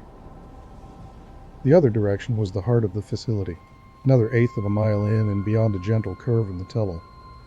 I'd never been to the end of the tunnel, but just beyond the curve was the administrative offices, which I visited on a fairly regular basis for routine tasks. The corridor 3F continues a lot farther than that and slopes downward after you pass the administrative offices, before it disappears from sight. 3F was completely empty now. Just a sickly yellow concrete and steel corridor that emanated the occasional echoes of activity from somewhere beyond my sight. Even though this was exactly what I experienced on nearly every shift, that emptiness felt menacing tonight, like the whole place had suddenly held its breath, waiting for something to come out of the shadows. Another 15 minutes passed uneventfully before the next message walked through my radio, startling me out of the stressed focus I hadn't even realized I'd fallen into. Alert! Containment breach in Project Lab 28. All personnel are required to maintain their posts. Inter-facility movement is now suspended. Quarantine protocols have been executed for sublevels 5 through 8 and transport corridors 2C and 4A. Additional information forthcoming. End message. Containment breach. Quarantine protocols. What the fuck is going on? But according to what I remembered from my orientation briefing, that sounded nothing but bad. The fact that all movement was now prohibited was even worse. That meant that either whoever had infiltrated the facility was still at large and was considered a high-threat risk, or that some bit of nastiness had been released into the environment. I prayed it was the former. Who knew what sort of shit they were working on out here in the middle of nowhere?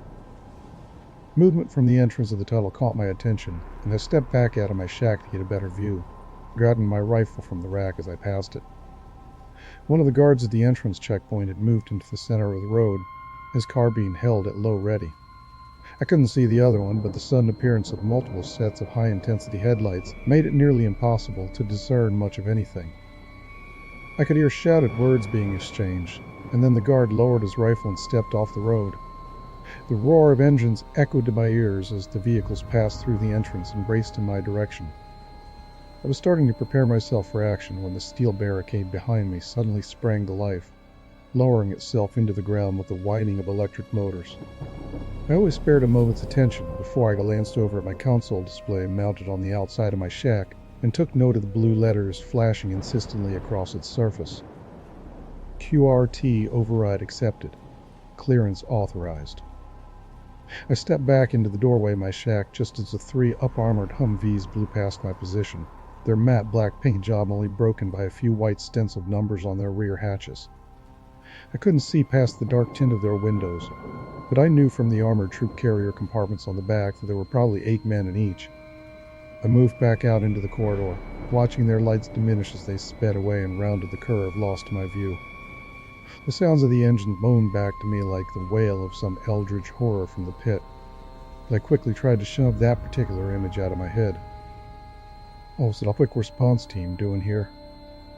Whatever was going on, it must have been bad. Those guys were all ex-special forces, real snake eaters. They had a near mythical status here, and to my knowledge had never been deployed for effect. I'd only ever seen them once before during a scheduled drill, and even then they were intimidating as hell and larger than life. Look, during my tours, I've had the opportunity to meet and get to know some of the finest spec ops men in the business. People like to tease the SEALs as being attention-craving celebrities who are only ever one mission away from a bestseller. But let me tell you, all of the team's members I've known have been quiet and friendly. They were some of the most honorable, respectful, and stand-up guys you'll ever meet. They were without a doubt deadly warriors, but you'd never know it if you were just hanging out with them. Most of them were real down-to-earth types, just doing their duty for God and country. These guys, though, were something different. And if they were here, that meant the shit had really hit the fan somewhere, which had me more than a little unnerved. It was at that moment that my attention was wrenched back from my thoughts as my radio squawked again. This time the automated voice was preceded by a series of tones. Alert! Containment breach in Sigma Lab. A general quarantine is now in effect for all facility regions and levels. All personnel are restricted to their current positions. Do not attempt to exit the facility. General containment resources have been deployed at all egress points. Zero loss protocols have now been implemented. Additional information forthcoming as available. End message. I felt my face go cold and my pulse pounded in my temples at this new development. I reached out to steady myself against the checkpoint doorframe. The message repeated twice more before going silent again. Fuck. This was bad. Really fucking bad. This alert told me that the powers that be now have officially considered the entire facility to be compromised in some way, and executed a complete lockdown. Zero loss protocols. That was another way of saying they were willing to go to any extreme to ensure that nothing leaves this facility.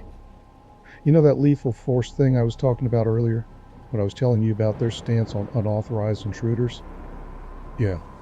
Well, that has now been extended to include anyone currently within their quarantine zone, including yours truly. My thoughts were interrupted as more headlights drew my attention once again to the entrance of the tunnel. This time, however, there were too tall to be Humvees, and it stopped their approach well short of the tunnel entrance, forming a rough semicircle outside. I saw one of the checkpoint guards step out from their shack and raise a hand to the vehicles. I don't know who it was. They were completely silhouetted by the headlights, and I wasn't even sure he was on shift tonight over there. He took a few steps forward, and I noticed he didn't have his carbine in hand this time. He must have said something, because an amplified voice from one of the Beatles' PA systems answered back. It was too distant for me to make it out, but the insistent tone of the speaker was unmistakable. The guard then raised his other hand as if showing he wasn't armed, and took another step towards the vehicles. I can only imagine that he was trying to convince them that he should be allowed to leave, that he was never technically in the facility. Those are the arguments I'd be trying to make if I was him, anyway. The voice barked something again at him, short and emphatic. I felt my brow draw low and my eyes narrowed as I realized that this guard was still moving forward slowly, a step at a time, as if he was doing it subconsciously. "No, you idiot," I heard myself mutter as my eyes widened, knowing exactly what was about to happen. "Get back to your fucking post." But he kept moving, slowly, unthreateningly. The voice on the PA system said one more thing that I couldn't make out. He was giving him one last chance, I think. And that's when the guard broke into a run, making for the gap between two of the vehicles. He would make it 3 steps. Automatic gunfire from heavy-bore machine guns erupted, the muzzle flashes from at least 3 of the vehicles strobing the darkness and the concussion ringing my ears, even more than 100 yards away. The guard crumpled like someone had flipped a switch, his momentum sending him into a half-tumble for another few feet before coming to a rest as a bloody ball of rags. It's not like in the movies, folks, where the bad guy stands there while doing some sort of jittering dance while rounds are being pumped into his body. Especially when you're talking about 50 caliber slugs ripping out of a Browning M2 at 850 rounds per minute. It shuts you down like someone just pulled the plug and turns you into a hamburger. I had to look away from the smoking carnage that had only a few moments ago been a human being, just scared and trying to save himself. Damn it. He knew what was going to happen if he tried to run. He knew that there was no way he was getting past them. And even if he did, what then? He was in the middle of nowhere. Hell, they could have given him a 2-minute head start and then still picked him off with the M2s without much trouble. He had to know that. We all knew that. So why the hell had he tried to run? What did he know? What was so bad in his mind that a quick death at the hands of Mr. Browning's progeny was preferable? That question scared me more than anything else in that moment. When the ringing in my ears began to subside, something else replaced it, from the tunnel behind me, from the depths of the facility. I looked back over my shoulder and then turned fully, eyes widening as I watched the tunnel lights in the distance begin to blink off one by one, growing closer. It didn't feel like the lights were extinguishing so much as it felt like the darkness was somehow approaching to smother them, rising up from the shadowy sublevels where all those black bag experiments were rumored to be happening. The air felt cold all of a sudden, like someone had just opened the door to a walk-in freezer, and I was mildly astonished to see my breath rise in billowy plumes of steam. That's when the sirens began to wail from somewhere deep in the mountain, sounding very thin and almost comically overdue at that moment. At the same time, the radio on my belt started emitting a single non-stop tone that I knew would prevent anyone from using them to communicate. I switched the radio off. There weren't going to be any more announcements. We were being cut off, like a doctor amputating a diseased limb to save the rest of the patient. We were collateral damage in whatever the hell went wrong down there, in the bowels of this underground place. And we were going to be erased along with their mistake. A sudden and bellowing roar from the entrance hit me all at once, the shockwave staggering me forward a step and blowing concrete dust and smoke past me in a furious gale.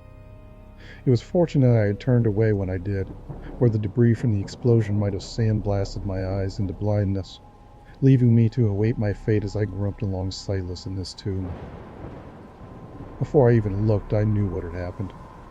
I knew the sound of demolition charges. My brother worked in an open pit copper mine when I was younger, and I'd gone along with him a few times to watch the awesome display of pyrotechnics as they were cutting new lines.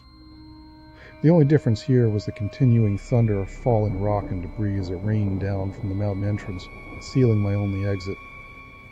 Then that other sound came again, pulling my eyes back to the direction of the still looming darkness. The shadows were much closer now, moving inexorably towards me. In the distance, I could just barely make out the sounds of small arms fire, a mix of handgun and rifle rounds. There may have been some shouting and screaming as well, but I can't be sure.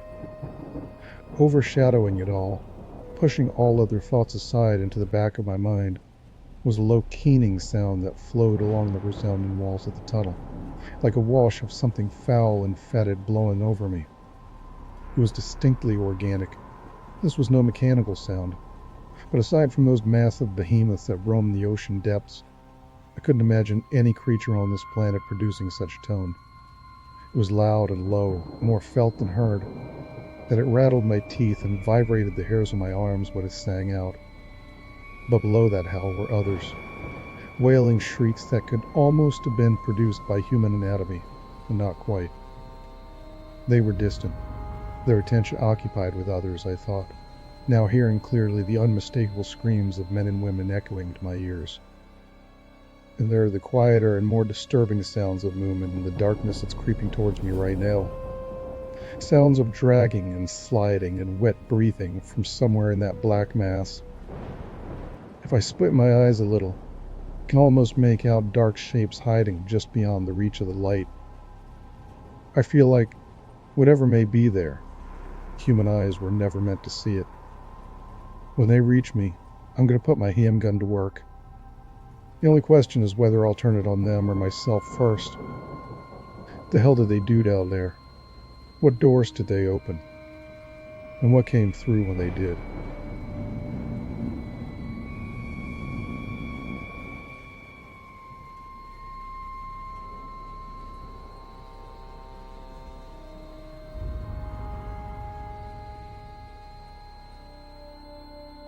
Psychosis by Matt Demersky.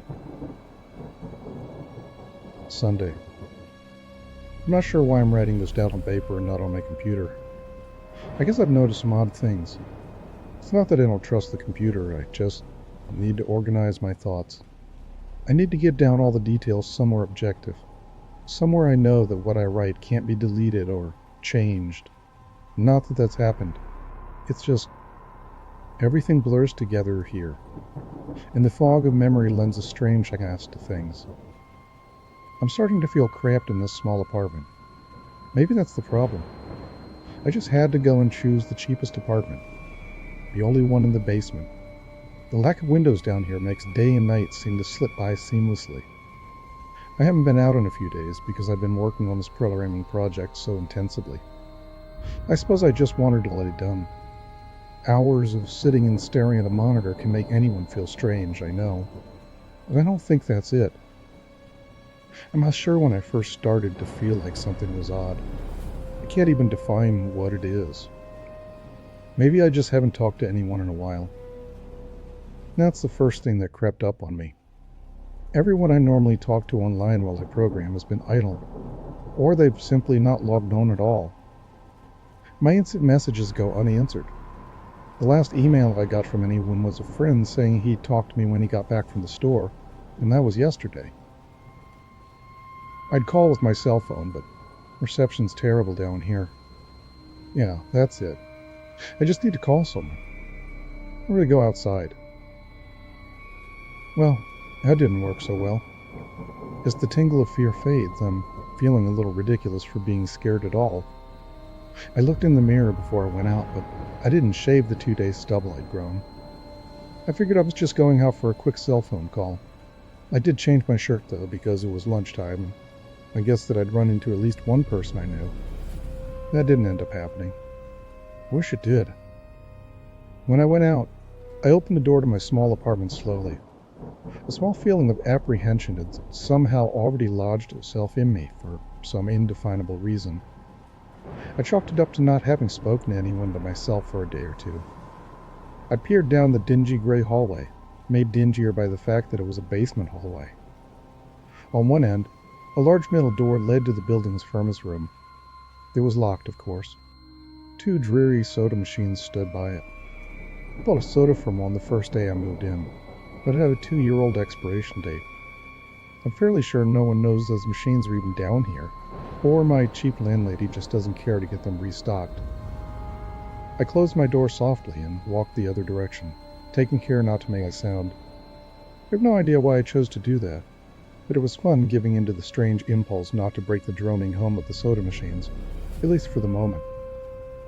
I got to the stairwell and took the stairs up to the building's front door.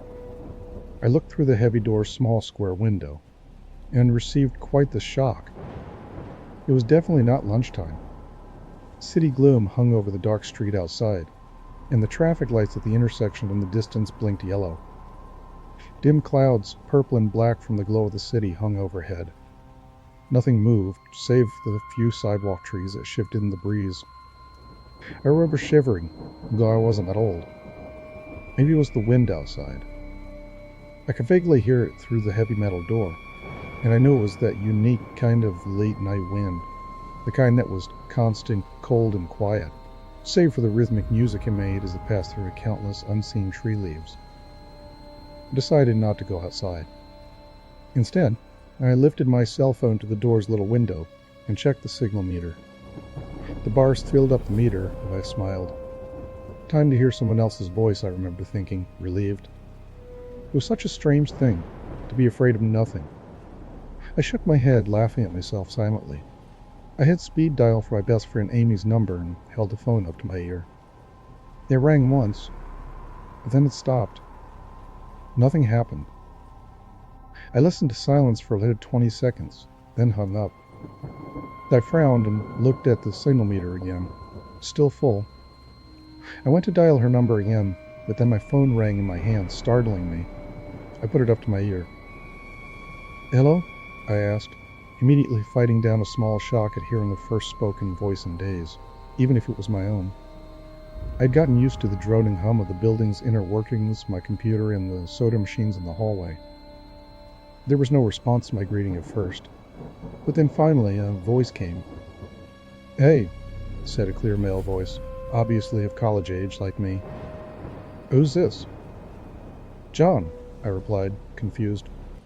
"Oh, sorry, wrong number," he replied, then hung up. I lowered the phone slowly and leaned against the thick brick wall of the stairwell. That was strange. I looked at my received calls list, but the number was unfamiliar. Before I could think on it further, the phone rang loudly, shocking me yet again. This time, I looked at the caller before I answered. It was another unfamiliar number. This time I held the phone up to my ear, but said nothing. I heard nothing but the general background noise of a phone. Then a familiar voice broke my tension. "John?" was the single word, in Amy's voice. I breathed a sigh of relief. "Hey, it's you," I replied. "Who else would it be?" she responded. "Oh, the number. I'm at a party on 7th Street, and my phone died just as you called me. This is someone else's phone, obviously." "Oh, okay," I said. "Where are you?" she asked. My eyes glanced over the drab, whitewashed cinder block walls and the heavy metal door with its small window. "At my building," I sighed, "just feeling cooped up. I didn't realize it was so late." "You should come here," she said, laughing. "Nah, I don't feel like looking for some strange place by myself in the middle of the night," I said, looking out the window at the silent, windy street that secretly scared me just a tiny bit. "I think I'm just going to keep working or go to bed." "Nonsense," she replied. "I can come get you. Your building is close to 7th Street, right?" "How drunk are you?" I asked lightheartedly. "You know where I live." "Oh, of course," she said abruptly. "I guess I can't get there by walking, huh?" "You could if you wanted to waste half an hour," I told her. "Right," she said. "Okay, I have to go.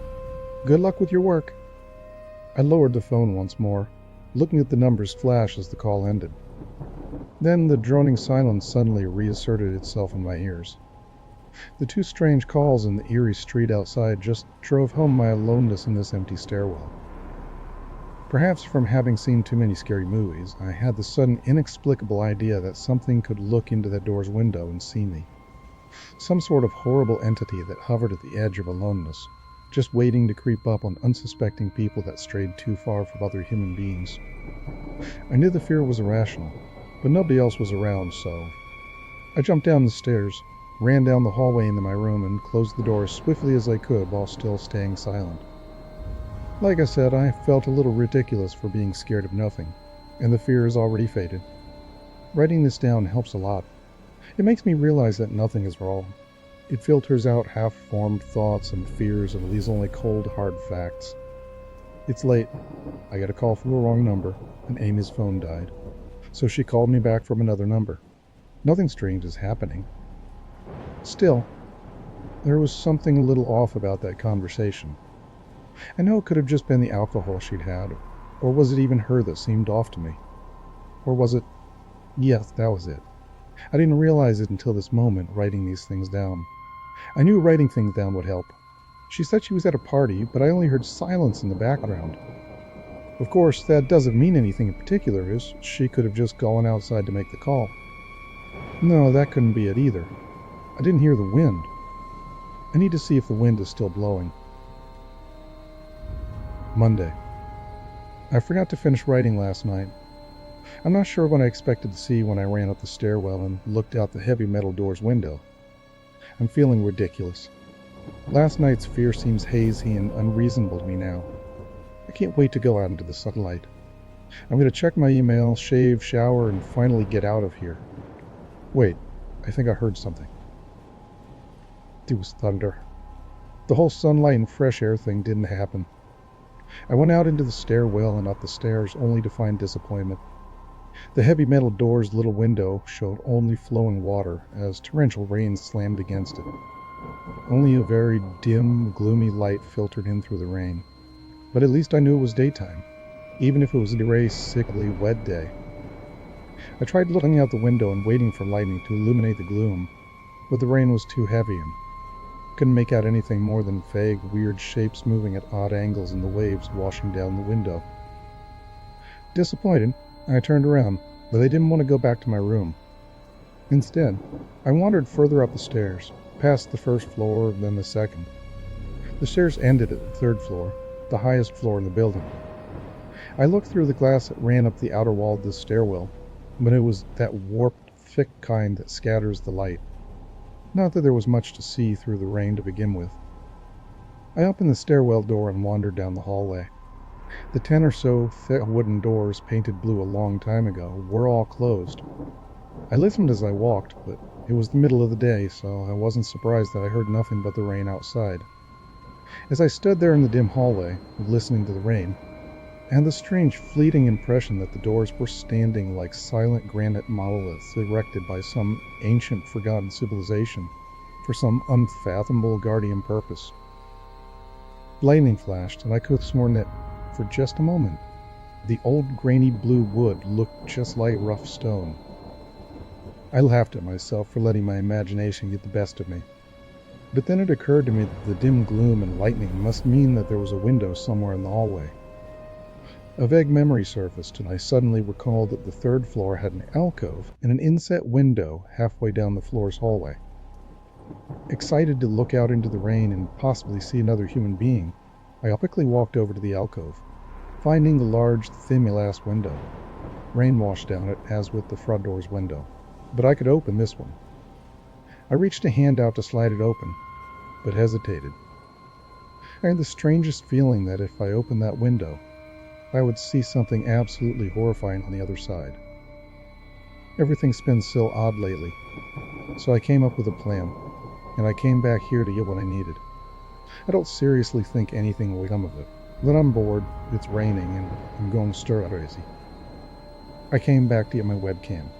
The cord isn't long enough to reach the third floor by any means, so instead I'm gonna hide it between the two soda machines in the dark end of my basement hallway, run the wire along the wall and under my door, and put black duct tape over the wire to blend it in with the black plastic strip that runs along the base of the hallway's walls. I know this is silly, but I don't have anything better to do. Well, nothing happened. I propped open the hallway to stairwell door, steeled myself, then flung the heavy front door wide open and ran like hell down the stairs to my room and slammed the door. I watched the webcam on my computer intently, seeing the hallway outside my door and most of the stairwell. I'm watching it right now, and I don't see anything interesting. I just wish the camera's position was different so that I could see out the front door. Hey, somebody's online. I got out an older, less functional webcam that I had in my closet to video chat with my friend online. I couldn't really explain to him why I wanted a video chat, but it felt good to see another person's face. He couldn't talk very long, and we didn't talk about anything meaningful, but I feel much better. My strange fear is almost past. I would feel completely better, but there was something odd about our conversation. I know that I've said that everything has seemed odd, but still, he was very vague in his responses. I can't recall one specific thing that he said. No particular name or place or event, but he did ask for my email address to keep in touch. Wait, I just got an email. I'm about to go out. I just got an email from Amy that asked me to meet her for dinner at that place we usually go to. I do love pizza, and I've been eating random food from my poorly stocked fridge for days, so I can't wait. Again, I feel ridiculous about the odd couple of days I've been having. I should destroy this journal when I get back. Oh, another email. Oh my God. I almost left the email and opened the door. I almost opened the door, but I read the email first.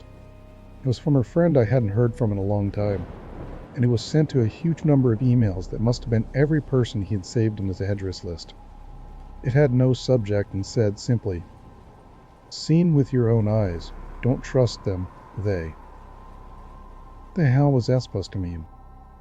The words shock me, and I keep going over and over them. Is it a desperate email sent just as something happened? The words are obviously cut off without finishing. On any other day, I would have dismissed it as spam from a computer virus or something. But the words, "seen with your own eyes." I can't help but read over this journal and think back on the last few days, and realize I haven't seen another person with my own eyes or talked to another person face to face. The webcam conversation with my friend was so strange, so vague, so eerie, now that I think about it. Was it eerie? Or is the fear clouding my memory? My mind toys with the progression of events I've written here, pointing out that I've not been presented with one single fact that I did not specifically give out unsuspectingly. The random wrong number that got my name, and the subsequent strange return call from Amy, the friend that asked for my email address. I messaged him first when I saw him online, and then I got my first email a few minutes after that conversation. Oh my God, the phone call with Amy. I said over the phone, I said that I was within a half-hour's walk of 7th Street. They know I'm near there. What if they're trying to find me? Where is everyone else? Why haven't I seen or heard anybody else in days? No, this is crazy. This is absolutely crazy. I need to calm down. This madness needs to end. I don't know what to think. I ran about my apartment furiously, holding my cell phone up to every corner to see if it got signal through the heavy walls. Finally, in the tiny bathroom near one ceiling corner, I got a single bar. Holding my phone there, I sent a text message to every number in my list. Not wanting to betray anything about my unfounded fears, I simply sent, "You seen anyone face to face lately?" At that point, I just wanted any reply back. I didn't care what the reply was, or if I embarrassed myself. I tried to call someone a few times, but I couldn't get my head up high enough. And if I brought my cell phone down even an inch, it lost signal. Then I remembered the computer and rushed over to it, instantly messaging everyone online. Most were idle or away from their computer. Nobody responded. My messages grew more frantic, and I started telling people where I was and to stop by in person for a host of barely passable reasons. I didn't care about anything by that point. I just needed to see another person. I also tore apart my apartment looking for something that I might have missed. Some way to contact another human being without opening the door. I know it's crazy. I know it's unfounded. But what if? What if? I just need to be sure. I taped the phone to the ceiling in case. Tuesday.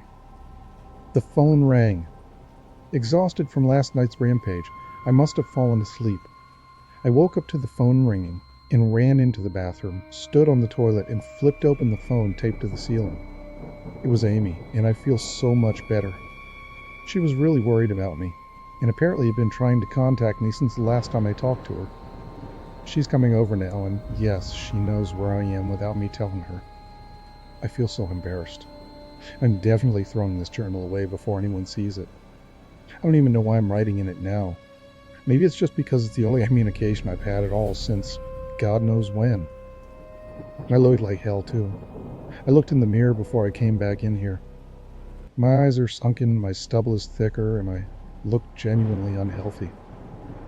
My apartment's trashed, but I'm not going to clean it up. I think I need someone to see what I've been through. These past few days have not been normal. I'm not one to imagine things. I know I've been the victim of extreme probability. I probably missed seeing another person a dozen times. I just happened to go out when it was late at night or in the middle of the day when everyone was gone. Everything is perfectly fine. I know this now. Plus, I found something in the closet last night that's helped me tremendously. A television. I set it up just before I wrote this, and it's on in the background. Television's always been an escape for me, and it reminds me that there's a world beyond these dingy brick walls. I'm glad Amy's the only one that responded to me after last night's frantic pestering of everyone I could contact. She's been one of my best friends for years. She doesn't know it, but I count the day that I met her among one of the few moments of true happiness in my life. I remember that warm summer day fondly. It seems a different reality from this dark, rainy, lonely place. I feel like I spent days sitting in that playground, much too old to play, just talking with her and hanging around doing nothing at all. I still feel like I can go back to that moment sometimes, and it reminds me that this damn place is not all that there is. Finally, a knock at the door. I thought it was odd that I couldn't see her through the camera I hid between the two soda machines. I figured it was bad positioning, like when I couldn't see out the front door. I should have known. I should have known. After the knock, I yelled through the door jokingly that I had a camera between the soda machines, because I was embarrassed myself that I had taken this paranoia so far. After I did that, I saw her image walk it over to the camera and looked down at it. She smiled and waved. "Hey," she said to the camera brightly, giving it a wry look. "It's weird, I know," I said into the mic attached to my computer. "I've had a weird few days." "Must have," she replied. "Open the door, John." I hesitated. How could I be sure? "Hey, humor me a second here," I told her through the mic. "Tell me one thing about us, just to prove to me that you're you." She gave the camera a weird look. All right," she said slowly, thinking. "We met randomly at a playground when we were both way too old to be there." I sighed deeply as reality returned and fear faded. God, I've been so ridiculous. Of course it was Amy. That day wasn't anywhere in the world except in my memory. I'd never mentioned it to anyone, not out of embarrassment, but out of a single secret nostalgia and a longing for those days to return. If there was some unknown force at work trying to trick me, as I feared, there was no way they could know about that day. All right, I'll explain everything, I told her. Be right there. I ran to my small bathroom and fixed my hair as best I could. I looked like hell, but she would understand. Snickering at my own unbelievable behavior and the mess I'd made out of the place, I walked to the door. I put my hand on the doorknob and gave the mess one last look. So ridiculous, I thought. My eyes traced over the half-eaten fruit lying on the ground, the overflowing trash bin, and the bed I'd tipped to the side looking for God knows what. I almost turned to the door and opened it, but my eyes fell on one last thing. The old webcam, the one I used from that eerily vacant chat with my friend. Its silent black sphere lay haphazardly tossed to the side. Its lens pointed at the table where this journal lay. An overwhelming terror took me as I realized that if something could see through that camera, it could have seen what I just wrote about that day. I asked her for any one thing about us, and she chose the only thing in the world I thought the day or it did not know. But it did. It did know. It couldn't have been watching me the whole time. I didn't open the door. I screamed in uncontrollable terror. I stomped on the old webcam on the floor. The door shook and the doorknob tried to turn, but I didn't hear Amy's voice through the door. Was the basement door made to keep out drafts too thick? Or was Amy not outside? Well, I could have been trying to get in, if not her. What the hell is out there? I saw her on my computer through the camera outside. I heard her on the speakers through the camera outside. But was it real? How can I know? She's gone now. I screamed and shouted for help. I piled up everything in my apartment against the front door. Friday. At least, I think it's Friday. I broke everything electronic. I smashed my computer to pieces. Every single thing on there could have been accessed by network access, or worse, altered. I'm a programmer, I know. Every little piece of information I gave out since this started, my name, my email, my location, none of it came back from outside until I gave it out. I've been going over and over what I wrote. I've been pacing back and forth, alternating between stark terror and overpowering disbelief. Sometimes I'm absolutely certain some phantom entity is dead set on the simple goal of getting me to go outside. Back to the beginning, with the phone call from Amy. She was effectively asking me to open the door and go outside. I keep running it through my head. One point of view says that I've acted like a madman, and all of this is the extreme convergence of probability. Never going outside at the right times by pure luck. Never seeing another person by pure chance. Getting a random nonsense email from some computer virus at just the right time. The other point of view says that extreme convergence of probability is the reason that whatever's out there hasn't gotten me already. I keep thinking, I never opened the window on the third floor. I never opened the front door until that incredibly stupid stunt with the hidden camera, after which I ran straight to my room and slammed the door. I haven't opened my own solid door since I flung out the front door of the building. Whatever's out there, if anything's out there, never made an appearance in the building before I opened the front door. Maybe the reason it wasn't in the building already was that it was elsewhere getting everyone else, and then it waited until I betrayed my existence by trying to call Amy. A call which didn't work until it called me and asked me my name. Terror literally overwhelms me every time I try to fit the pieces of this nightmare together. That email, short, cut off, was it from someone trying to get word out? Some friendly voice desperately trying to warn me before it came? Seen with my own eyes. Don't trust them. Exactly what I've been so suspicious of. It could have masterful control of all things electronic, practicing its insidious deception to trick me into coming outside. Why can't it come in? It knocked on the door. It must have some solid presence. The door, the image of those doors in the upper hallway as guardian monoliths, flashes back in my mind every time I trace this path of thoughts. If there is some phantom entity trying to get me to go outside, maybe it can't get through doors. I keep thinking back over all the books I've read or movies I've seen, trying to generate some explanation for this. Doors have always been such intense foci of human imagination, always seen as wards or portals of special importance. Or perhaps the door is just too thick. I know that I couldn't bash through any of the doors in this building, let alone the heavy basement ones. Aside from that, the real question is, why does it even want me? If it just wanted to kill me, it could do it any number of ways, including just waiting until I starve to death. What if it doesn't want to kill me? What if it has some far more horrific fate in store for me? God, what can I do to escape this nightmare? A knock on the door. I told the people on the other side of the door I need a minute to think and I'll come out. I'm really just writing this down so I can figure out what to do. At least this time I heard their voices. My paranoia, and yes, I recognize I'm being paranoid, has me thinking of all sorts of ways that their voices could be faked electronically. There could be nothing but speakers outside simulating human voices. Did it really take them 3 days to come talk to me? Amy is supposedly out there, along with 2 policemen and a psychiatrist. Maybe it took them 3 days to think of what to say to me. The psychiatrist's claim could be pretty convincing if I decided to think this has all been a crazy misunderstanding and not some entity trying to trick me into opening the door.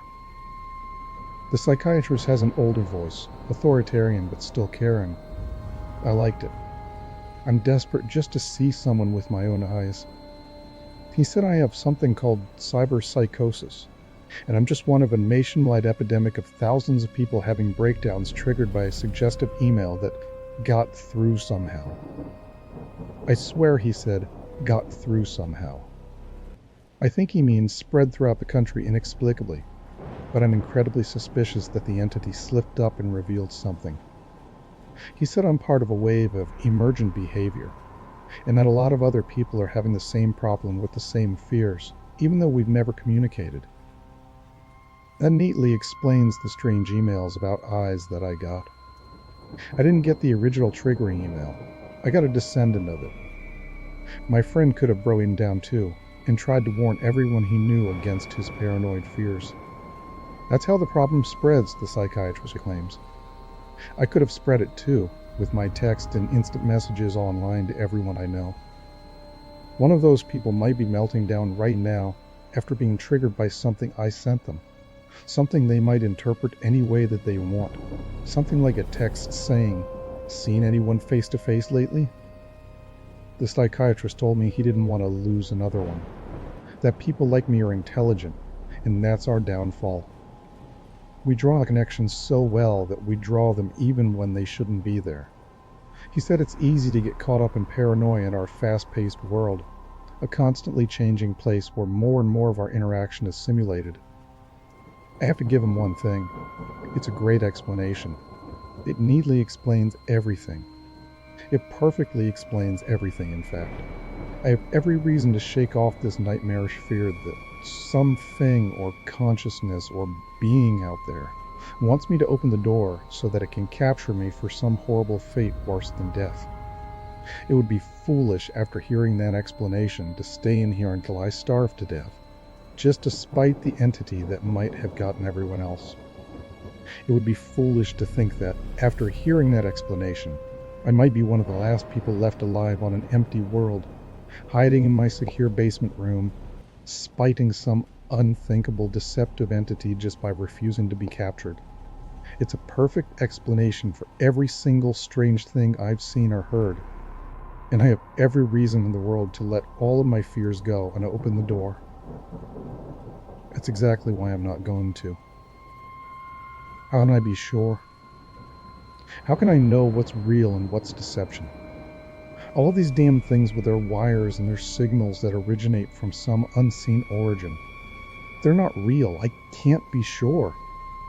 Signals through a camera, fake video, deceptive phone calls, emails, even the television lying broken on the floor.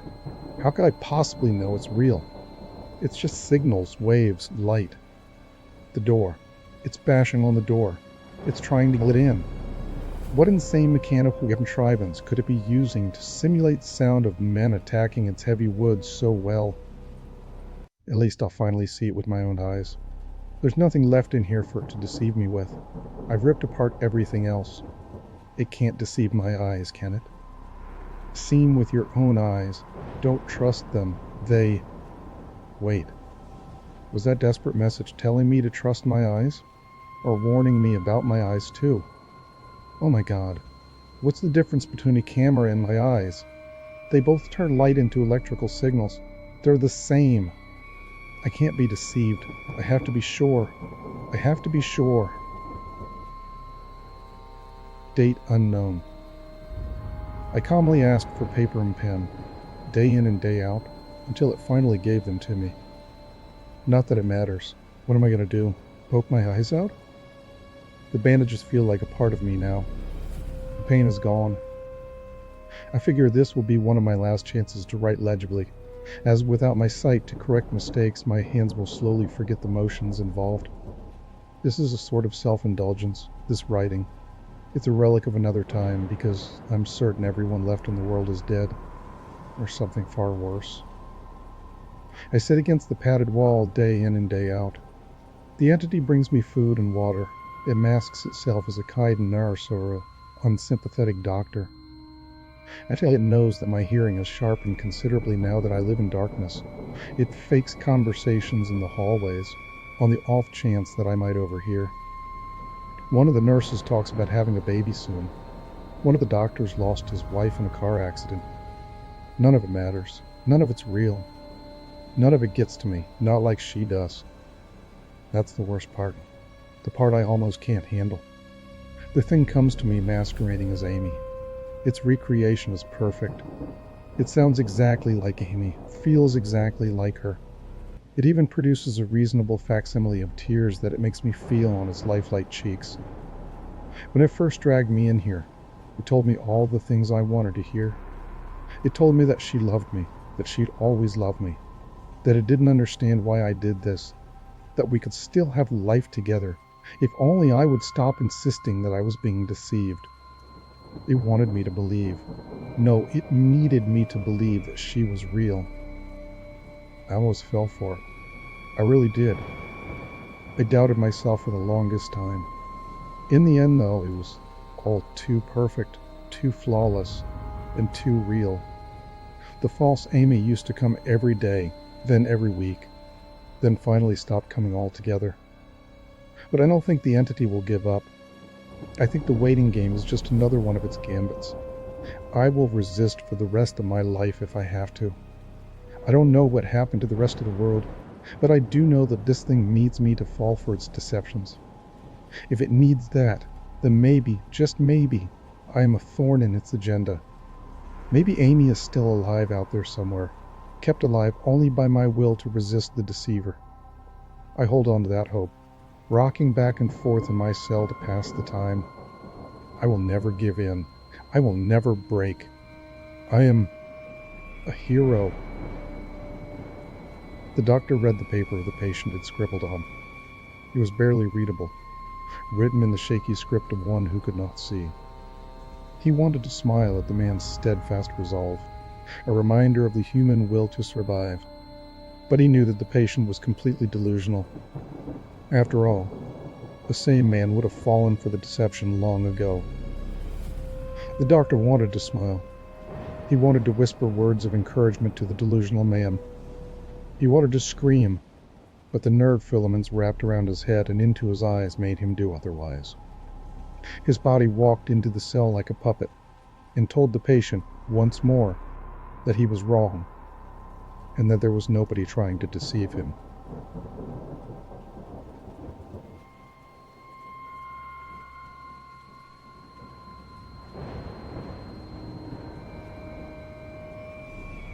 Lost in the Woods by Will Rain. Lost in the woods was a phrase my father used a lot. When I was young, should we be out in the world and witness someone acting out in any way? That boy's lost in the woods, he'd say, shaking his head in that parental disappointment sort of way. even if they weren't his child. When I reached my early teens, struggling to find my place amongst my peers, "You're lost in the woods, kid," he'd say, in a far more sympathetic and compassionate manner. I endured some hard times over the years, while I tried to find where I belonged in the world. But my dad was always there for me. Though I wasn't exactly an outdoorsy type, his words were always reassuring, even if I hoped never to be caught dead in a forest, let alone lost in one. We would inevitably talk about my problems after he would diagnose my symptoms in his own special way, but I learned to understand how the same saying would read differently depending on the situation. Even during those last few weeks, he battled against the cancer devouring him from the inside out. He too was lost in the woods. I like to think that when he passed, when his suffering reached its end, he finally saw what lay beyond the trees. I suppose it was only fitting that it was as I drove home from his funeral that I found myself in a far more literal version of his all-purpose metaphor. Over that time, I became certain I would be joining my old man outside the borders of the forest so soon after he made the trip himself. I had chosen not to ride with my mom and stepfather, Dale, as I wanted to be alone with my thoughts. I didn't have a problem with my mother's husband. He'd always treated me well enough. My parents had remained close after the divorce, as they both agreed they were always better friends than lovers. Dad got along with his replacement better than most under such circumstances, but it always felt like Dale tried a little too hard when my old man was around. It may have been nothing more than the inherent jealousy a man feels towards his significant other's ex. Maybe he had some insecurities about the situation, but Pop and I would laugh about it when we were alone. I was always tight with my dad, far more so than anyone else in my life. With him being the one I could turn to when I needed to talk, I wanted to be alone on this one. I think I needed to. Had I ridden with my mom, Dale would have likely tried his damnedest to get me to talk about how I was feeling, which I was not remotely ready to do. Even when the rain began to pour down from above, I was mostly mentally checked out as I guided my car from one road to the next. The spot in which my dad wanted to be buried was some miles into the next state over, the one he grew up in before relocating back in the day. While the path I traversed that day was somewhat unfamiliar, my subconscious was able to focus on the road while my mind drifted beyond the confines of my old Chevy. I suppose that's why it took me a moment to register the trot ahead of me, sharply veering into the other lane. By the time I noticed where the road had split, opening a wide fissure in the tarmac, I didn't have a chance to miss it. The collision, for lack of a better term for skidding into a large gap in the pavement, happened so quickly that I was only vaguely aware of what was happening before everything went black. The heavy rainfall we'd been experiencing off and on for weeks had led to a few of these fissures forming across the state, be it from poorly maintained roads or simply years of water seeping between the cracks. I couldn't say. It wasn't exactly my area of expertise or anything. I remember my dad saying sometime over the previous month or so that the cities would be buried beside him by the time the dust settled. Maybe it was the medication talking, but he feared that hell itself may be reaching through the cracks, stretching its tendrils through the very foundation of reality to claim this world for his own, one stretch of road at a time. When my eyes blinked back to awareness, my dramatic shift in surroundings caught me off guard at first. While I had been at the helm of my old Chevy when I blacked out, the fact that I found myself laying splayed out on the floor of an unfamiliar forest took me a moment to fully grasp. The rain had stopped, leading me to believe that I had been out of it for a while. But when I pressed my palms to the ground to find it wasn't even damp, I began to question my sanity. "You're lost in the woods, kid," I heard echoing from the back of my mind as I hesitantly raised from the dirt to trembling and wheeling legs. Attempting to rationalize my relocation while I slept, I assumed that someone must have pulled me from my legally crumpled car before dragging me into the middle of the woods that stood beside the road I was traversing. Why anyone would do this, I couldn't quite fathom. Maybe, I thought, more cracks opened up, so someone carried me here. Perhaps they thought the road wasn't safe, so they dropped me off before going for help. Not the most likely rationalization, but it was something. While I gazed around my newfound surroundings, seeking out any indication of which direction would lead me back to the road, I became more aware of the unsettling silence. Being the middle of winter, The bare, skeletal trees and dead leaves lining the forest floor didn't feel out of place, that I could find no evidence of anything else alive out there. Glancing upward, the blank and gray sky appeared as lifeless as the world around me. I couldn't even feel a breeze. While I still wore the suit I donned for my father's funeral, one that wasn't exactly made for winter weather, it wasn't as chilly as I would have expected. It wasn't warm either, mind you, but everything felt wrong somehow. The colors looked muted, in a way. The bark of the trees was an almost sickly grayish-brown. The discarded leaves scattered across the ground were more yellowed and diseased-looking than I would have expected. Even the drab sky felt more like a ceiling over the woods than a vast emptiness, adding a strange sense of claustrophobia to my already scattered senses. While all I could hear was my heartbeat against the inner walls of my ears, the crunching beneath my feet when I finally took a step almost caused me to recoil. Being out in the wilderness, surrounded by such emptiness and quiet, was far more unsettling to me than how I ended up here in the first place. I was in a daze while I trudged onward in no particular direction, with only more stripped-down trees being all I could make out in any direction. I had no way of knowing which potential path would be the right one. Regardless of my uncertainty, I knew I had to keep moving. I couldn't put my finger on it, but I had the strangest sense of urgency, assuring me that I must reach the border of this forest as quickly as possible. The scenery remained unchanging, even after walking for what felt like a few hours. At the beginning of my stroll, I'd fished my phone out of my pocket, only to see the broken screen in absence of any backlight or life beyond the shattered glass. Given that the last thing I remembered before waking up in this place was crashing into a damn hole in the world, it wasn't hard to accept that my device had not survived, even if my body was somehow unscathed. I have no idea how much time had passed when the humming sound began. It's about the best way I can describe it. A hum that started soft, growing steadily louder, as if something was approaching. Had it not been for the almost suffocating quiet of my surroundings, I likely wouldn't have even noticed it until it engulfed me, if that was indeed its intent. For all I knew, the unsettling vibration that accompanied it was something good, something I should approach rather than run from. Ultimately, I wasted no time deliberating the options, opting to transform my stroll into an outright sprint for my life. With the noise originating from behind me, I could only hope that speeding away from it was the right call. To fully illustrate where my head was at the time, I think I assumed that I had landed in some sort of purgatory, somewhere between life and death after the accident. Being that I saw no sign of the road I had quite literally crashed into, it seemed a reasonable assumption. With that working theory, that I must escape these woods to reclaim my mortal shell, my immediate fear was that the sound belonged to that which would send me to whatever afterlife awaited me.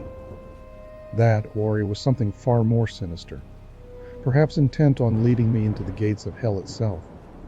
When a subtle mist joined the ambient and elevating hum, gently caressing the forest floor beneath my quickly tiring legs, I grew far more certain I had to escape whatever was happening. While I ached from head to toe, something that somewhat contradicted my theory of being absent of living flesh at the time, my frenzied thoughts were interrupted by the ground shifting to a steep downward slant. For the briefest moment, I felt weightlessness as my feet found nothing to land on, slipping on the dried leaves when they finally did make contact.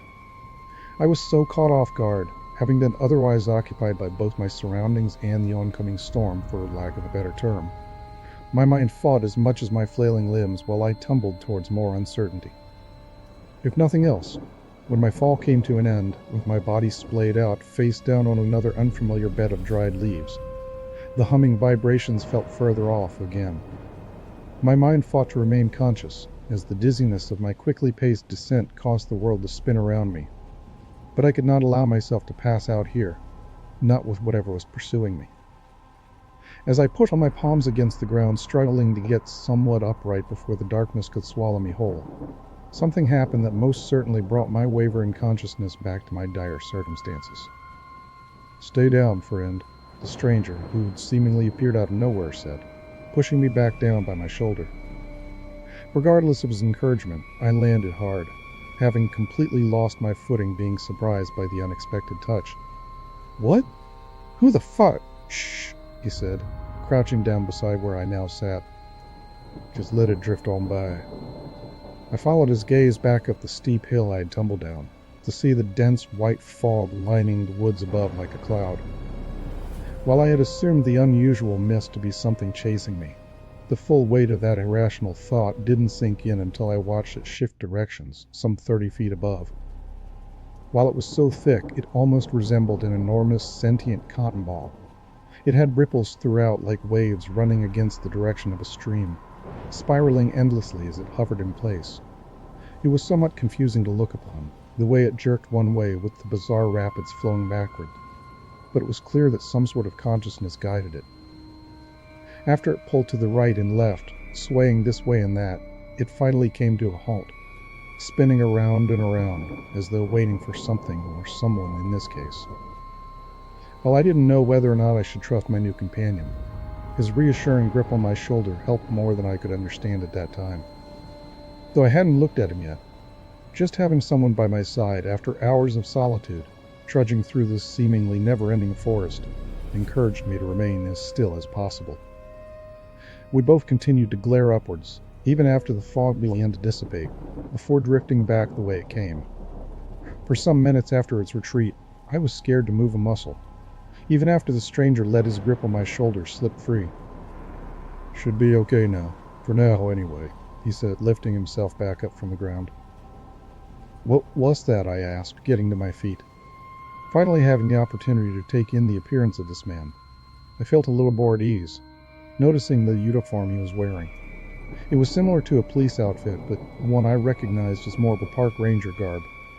I hadn't spent a lot of time in such places over the years, but I was certain that's what it was, plus it fit, considering our location. He looked a little older than me, thin but in decent shape. He pulled his wide-brimmed hat from his short brown hair, wiping his sweating brow with the back of his forearm. He had a neatly trimmed beard, a few shades darker than his hair, and stood a couple of inches taller than me. "Nothing you want to get caught up in," he said, placing the hat back in place. "That's a damn fact."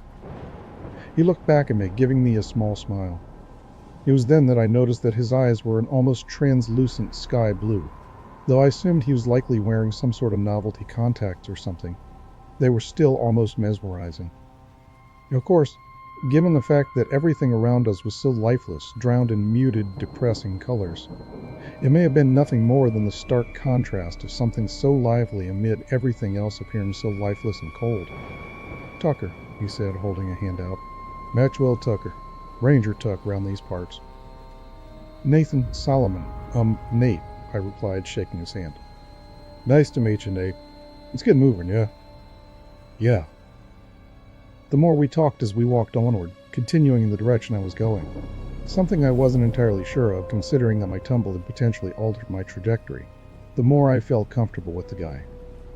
His voice had a friendly tone. There was something warm and inviting about it, like I was chatting with an old friend rather than someone who I'd only just met. He spoke of strange occurrences in these woods I had apparently been alongside when the road swallowed up my car.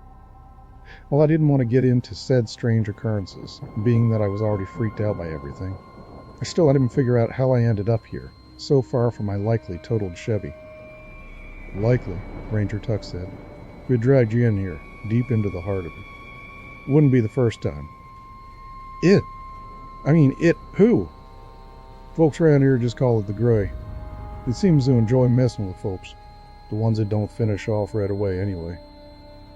"Wait," I said, stopping in place. "So, some guy screws with people, leaves them for dead, or just straight out kills them?" He just tilted his head with a shrug. "And that's okay? Like the police won't do anything about it? You Rangers just let it continue? Some sick bastard is loose out there and you guys—" "Never said it was a man. It ain't exactly something that fits into normal conversation, you know? No, friend. This ain't nothing natural, sneaking through the cracks. Can't say what it is, but it ain't bound by our laws." "Okay," I said, attempting to push aside my disbelief for the time. "Why all this, then? Why drag me God knows how far into this damn place, only to leave me to wander around?" "It likes games for whatever reason. It enjoys the hunt, the chase. We've been able to save some, but But most end up the same way, whether it does it right off the bat or after making them think they got a chance. Suppose it depends on what kind of mood it's in at the time.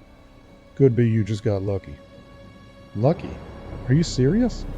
I crashed my car, ended up in the middle of this dismal freaking forest, and damn near broke my legs running from a cloud, which I can't even believe I'm saying with a straight face. What the hell should I feel lucky about? You found me, he said with a smirk and a wink. So you ready to get out of here or what? While I can't say this especially put me at ease, his carefree expression did make me feel a little better about things. Yes, it would seem I was only one of many to fall victim to the Gray, whatever the hell that was. But Ranger Tuck had seemingly witnessed what this thing was capable of and lived to tell the tale. I had to believe I was in good hands. I still didn't speak much as we plundered onward, but I did feel hopeful that I would see the other side of this. Given that neither the accident nor the tumble down the hill had left me as beaten and bruised as they could have, maybe my wandering companion was right. Perhaps I was lucky. That's what I began to believe anyway, right before the fear took hold of me once more. Run, Tuck said, having noticed the approaching fog before I did. When I grew aware of that humming sound once more, my heart beat quickened faster than my feet at first. Though we did as he demanded, both of us sprinting as hard as our legs were capable of, those smoky tendrils began to wrap around our surroundings, weaving between and around the trees on both sides. It almost felt as though it was attempting to flank us, to force us forward, rather than allowing us to veer or separate. Don't slow down, the ranger called out, noticing the power behind my strides dwindling. I was doing everything I could to force one leg in front of the other, but when the sound of the thick bark cracking and splitting reached my ears, it took everything I had to remain upright, let alone continue charging onward. I felt the fingers of my companion wrapping around my wrist as he pulled me alongside him. How he still had so much strength in his extremities, I had no clue, but his encouragement and support succeeded in filling me with more purpose and drive to keep charging toward the hope of freedom. Don't let up, he said, not so much as glancing from the path ahead. We can make it. Just keep pushing. You can rest when we get out of here. Regardless of his determination, the sight of those wispy tendrils now weaving themselves around the trees ahead assured me that our options were running out. As the misty fingers entwined before us, sealing the path ahead shut, we both practically skidded to a halt, falling back to the forest floor.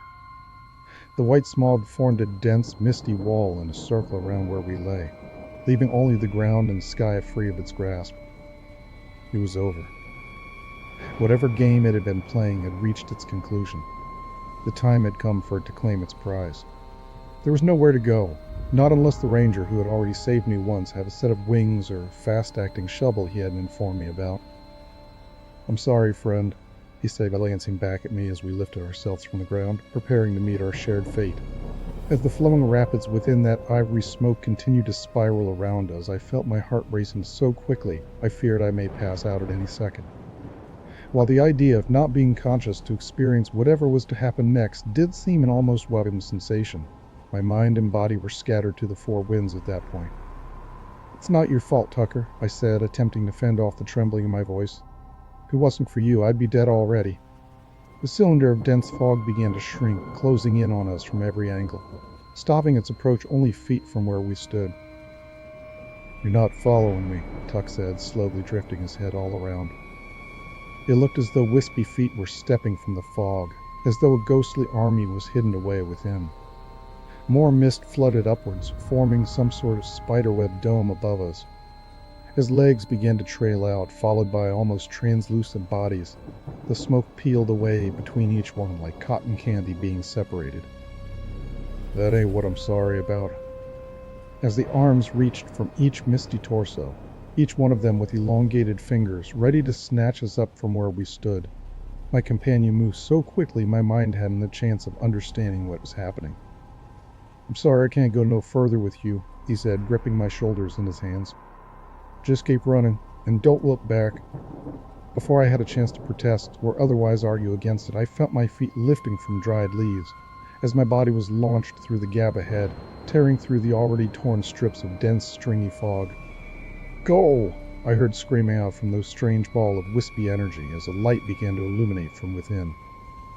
While I wanted to fight back, to free the one who had thrown me to freedom as effortlessly as he were tossing a towel into the laundry hamper.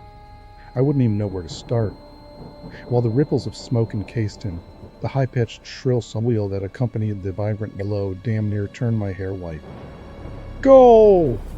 His now almost tortured voice shrieked once more, sounding as though he was experiencing a pain I could barely fathom. Whether it was simply my desire to escape that inspired me to do as he commanded, get off my ass and run even harder than I had before, or just that I knew there was nothing I could do to help him, I can't say. But I was ashamed of my actions nonetheless. Not only had he saved my life twice at this point, but I had to believe he was sacrificing himself to save me.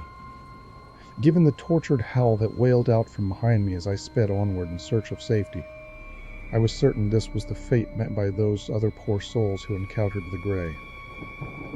When the agonized scream bled into an explosion, sounding as though it fragmented those trees surrounding where the ranger made his final stand, the shockwave tossed me back to the forest floor like a rag doll. As I lay there, feeling my consciousness slipping back into the black, I couldn't tell what sort of condition I was in. My mind slipping, I tried to push up from the dirt and dead leaves, but that concussion had drained every ounce of strength I had. Before my eyes closed, dropping me back into almost blissful darkness, I heard a familiar voice, one that was almost surprising enough to keep me from drifting away. "You're gonna be all right now. See you around, friend." The hospital bed I awoke in felt heavenly after passing out in the woods, or so I thought anyway. When my mom came running up to my bedside, with Dale smiling down at me by her side, I was still out of it, be it from whatever they fed into my veins to take the edge off the pounding in my head, or simply whatever damage lay beneath the gauze around my scalp and forehead. I had no clue. We talked a little while we awaited the doctor, my mother trying to fight back the tears that streamed down her face, with my stepfather's arm wrapped around her midsection. Though what she told me didn't quite match up with my recollection of things, that it took the firefighters and paramedics some time to pull me free from the wrecked car, halfway swallowed up by the fissure in the road, I didn't fully register the implications at the time. When my doctor arrived, stating that he was confident the surgery performed on my cracked skull had been a success, I still assumed the injury to have been caused by the shockwave throwing me to the forest floor. The cast around my left leg, as well as the bandages around my left wrist and both hands, would take less time to heal than my fractured dome, but he felt certain I would make a full recovery in due time. Over the months that followed my short stay in the hospital, I went through a good deal of work to retrain my broken body and mind, once I had healed enough to do so. Before long, I was cleared to return to work, having made a full recovery from my injuries, as the doctor had predicted. The 3-inch scar across my hairline isn't too noticeable, neither are those across my wrist, but the marks on my hand from the mincemeat left in the wake of the windshield crashing down on it stand out like a literal sore thumb.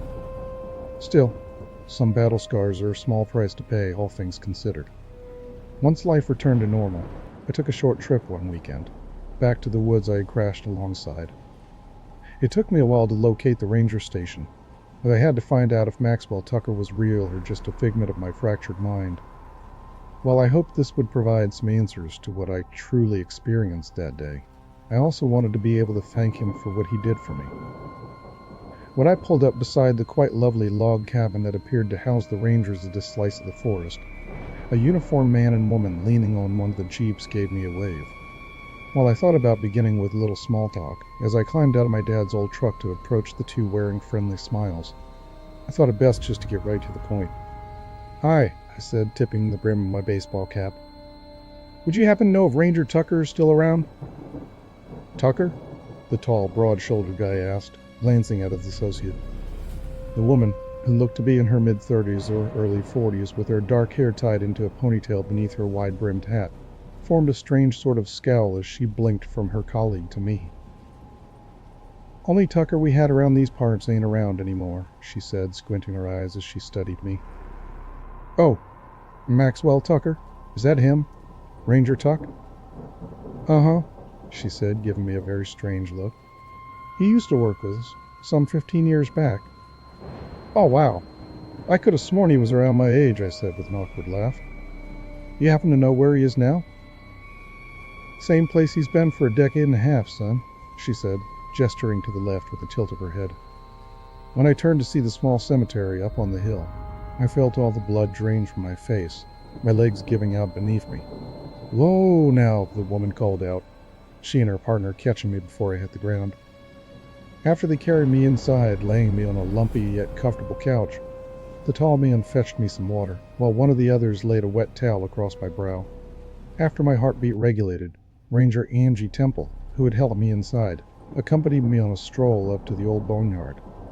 We talked a good deal over the hours that followed. While I was hesitant to tell her about how I met Ranger Tucker, she told me a good deal about the man who consequently saved both of our lives. She was still green around the gills back then, with Tuck being her trainer. One day, some 6 months after she joined the Rangers, they responded to a call about an attack out in the woods, those that ran alongside the road that swallowed my car. Assuming it to be a bear or some other wildlife having jumped some innocent campers, they headed out to the scene, armed and prepared. I felt like my damn heart was about to burst through my chest, but Tuck just looked as calm as if he were walking to the kitchen to fetch a snack, Angie said with a chuckle, running her hand across the tombstone bearing his name. When they arrived to see a large, shaggy-haired man with a pistol trained on the crying teenage girl he held, and a butane torch in a hand wrapped around her, she was uncertain if this was something they could handle. The boy around her age laying on the ground, bleeding on the leaves, looked like he was long gone, but all of this was enough for the fear to almost paralyze her where she stood. Again, Tuck still wore that carefree smile as he tried to calm the situation, attempting to convince the disturbed man to release his hostage. "For a second there, I thought he was going to pull it off," Angie said, a tear leaking from her right eye. "But when the big guy raised the gun, pointed right at me, pushing the girl he held to the ground, I knew I was done for." She lowered her head, still caressing the gravestone like a dear friend. The sadness etched into her gaze almost inspired my own eyes to leak as hers did, but I tried to fight them back. As soon as he raised that pistol to me, Tuck jumped right in front of me, knocking me out of the way. How he knew he didn't have time to let a shot off before the gun on me discharged, I'll never know. But it all played out in seconds, right in front of me. When the bullet dropped into the ground beside me, I'd already fired off 3 rounds myself. At least one of those shots hit the canister the bastard held, blowing it apart and lighting him up like Joan of Arc in seconds. He still tried to fire off the shots he had left, while he screamed out from the well-deserved pain. I jumped towards the girl, to pull her away before she got caught up in the flames of the gunfire, but it was too late for Tuck. He was gone before he hit the grass. We stood in silence for a moment, both of us just staring down at the headstone. When she spoke again, I once more found myself lost for words, bewildered by everything she shared with me. The man we took down that day turned out to be one foul son of a bitch. Seems he'd been killing folks for years until Tuck and I put an end to him. If nothing else, I take some solace in knowing that Tuck was the last victim of Jeremiah Gray. "Gray?" I said, almost more to myself. "Yup," she said, crouching down to wipe some dirt from the tombstone. "Won't see no grave for him, though. Don't know what they did with what was left of him after the fire died down. Don't give too much of a damn either. He took Tuck away from us, and he deserved that agonizing end. When the law arrived, all that was left was a crispy frame billowing plumes of thick white smoke.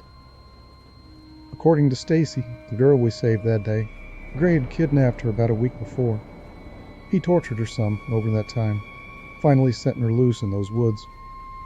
He told her he'd let her go free if she got to safety, but if he caught up to her, he'd put her through hell. The boy bleeding on the grass was the one who called it in, having witnessed what was happening while he was out taking a hike. Poor kid didn't know what hit him when Gray got there before we did. I never told her the full story about how I came to meet Maxwell Tucker, nor the implications of what or who we perhaps both faced between those trees. We talk a lot since I joined the Rangers soon after that meeting. We still talk about Tuck as well. While I may never have the opportunity to really get to know the man who saved me from a potentially grim fate that day, those who knew him in life have shared with me a great deal about him. Over the years that followed the death of both Maxwell Tucker and Jeremiah Gray, there had apparently been some strange occurrences out in that forest. Someone would go missing from time to time, others would turn up dead.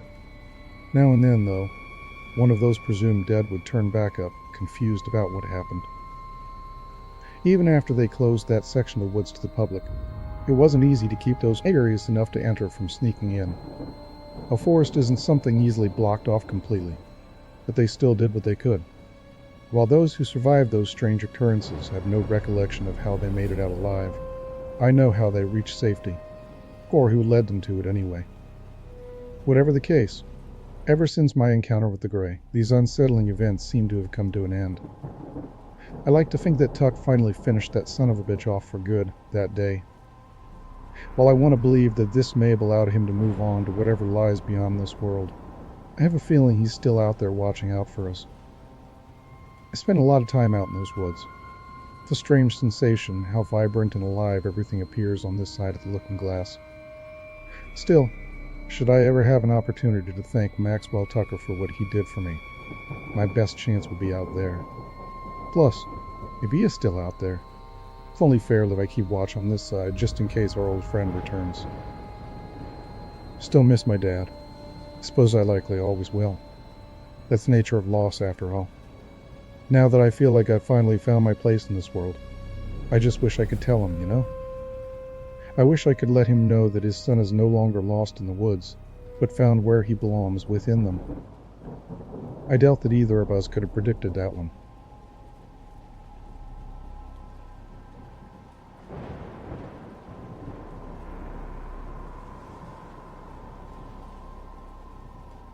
There's Something Wrong with My New Tiny House by K.B. Hurst. The recent trend in tiny house builds intrigued me. Everything from turning a shed into a home, a shipping container, or even a van fascinated me. How many of these people moved out of city living and into isolation, living off the land by growing their own food in gardens made from recycled materials, really had me wondering if I could do something like that. I recently broke it off with my girlfriend and wanted to move out of the city. One too many break-ins, nasty bouts with slumlords, and the general consensus that the world seemed broken made me long for a simpler life. I decided to take a risk and try it for myself. I first inquired about suitable land that allowed for city water and electric hookup. My friend Micah referred me to reach out to a friend of his father's, Dave. I knew that he had loads of property in a wooded area not far from Columbus. The gentleman in question often allowed campers to rent his land for the scenic nature experience. He made a lot of money in the summer months, but is he interested in letting me rent and build a house on his property? I got his number from my friend and called him to discuss it. Hello. Hi, my name is Kurt. I was referred to you by Micah Ashley regarding some rental property that may be available. Micah, you say? Yes, he's a friend. Good guy, I said. I got a spot. What do you want to do? Are we talking camping for a weekend or a week? I'm looking for an area that I can rent to build on. I'm trying to downsize, and I was told that you might be someone to reach out to. There was a long silence, and I had to look at the phone to ensure he hadn't hung up. Yep, I got a place. You can come to meet me tomorrow, and I'll give you a tour of the property, and we can discuss payment. The next day, I met Dave at the large property. We discussed what I wanted to do, make a home on the land and pay monthly rent. He seemed eager to rent the property to me, but there was a stipulation. I need the full year's rent up front, and you can do anything you like out here. I only ask that you're quiet as the horses get spooked easily. I thought about it, and then finally agreed. Dave said he would even help me by getting me in contact with one of his contractor friends. The cost was more than I anticipated, but it was worth it. I was going to own my own home on merely 10 acres of land with only one neighbor. I was also given free rein on how I wanted it constructed. So, as promised, my journey began. I found one of those shipping containers on eBay from a guy in Pennsylvania who was selling it for $650. I only had to pay to haul it back. I, once again, was assisted by Dave, who just happened to have a truck to haul it. It was nice to be living so close to a guy that was so kind. I could set up the unit and begin work on the interior immediately. I didn't have it make a ton of extra features. I was mainly going for a couple of windows, a bed, and a space to store my things. The contractor that Dave sent me was good and helped me with the design, but I'd be putting everything together. I'm proud of what I came up with. The few things I didn't expect was that I could get running water, but the toilet didn't flush as well as I liked. I'd almost decided on a compost toilet. Still, Dave said that of all the things, he did not allow the dumping of any kind on his property. Nor did he want me creating a large garden bed, which seemed odd to me because he had been so cool about everything else. So that meant the composting garden was out unless I grew things in boxes on my makeshift patio. So, after a few months, I was settled in. It was a nice and quiet place to rest my head. When they said that nature was healing, they didn't lie. I spent most of my time working and sitting on my new deck. It was peaceful and calming. It wasn't long after the first month that I noticed something about my new tiny house. While it was exactly like one of those tiny house storage container homes you would see on those home and garden type television shows, there was just something that began to make me feel uneasy. I woke one morning to the sound of my shower running. When I got out of bed, I could have sworn I saw someone running out my sliding doors that led to my new patio. I never jumped out of bed so fast. I ran to the door and saw nothing where I should have seen someone running away. I called Dave that very morning after the sun came up. I asked him if he had seen anyone on the property. He said he'd check his security cameras, which he did while I was talking to him. Dave said he didn't see anything unusual, and I was more than welcome to check them myself. He even offered to install one for me.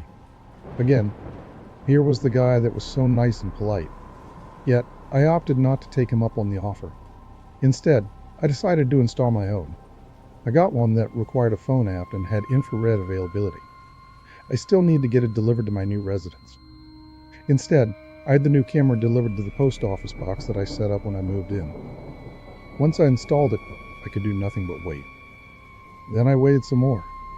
Actually, I waited about a week or so, and nothing. Perhaps I was losing my mind. Maybe what I had seen that morning was just me dreaming. That could have explained what I had seen. I was asleep when the second instance occurred. I was sleeping when something woke me. It was my phone. My cell had several notifications from the camera app. I sat up in my bed and clicked on the first notification. All I could see was what looked like two eyes that appeared off the deck of my tiny house. I skipped past it, assuming it was a deer.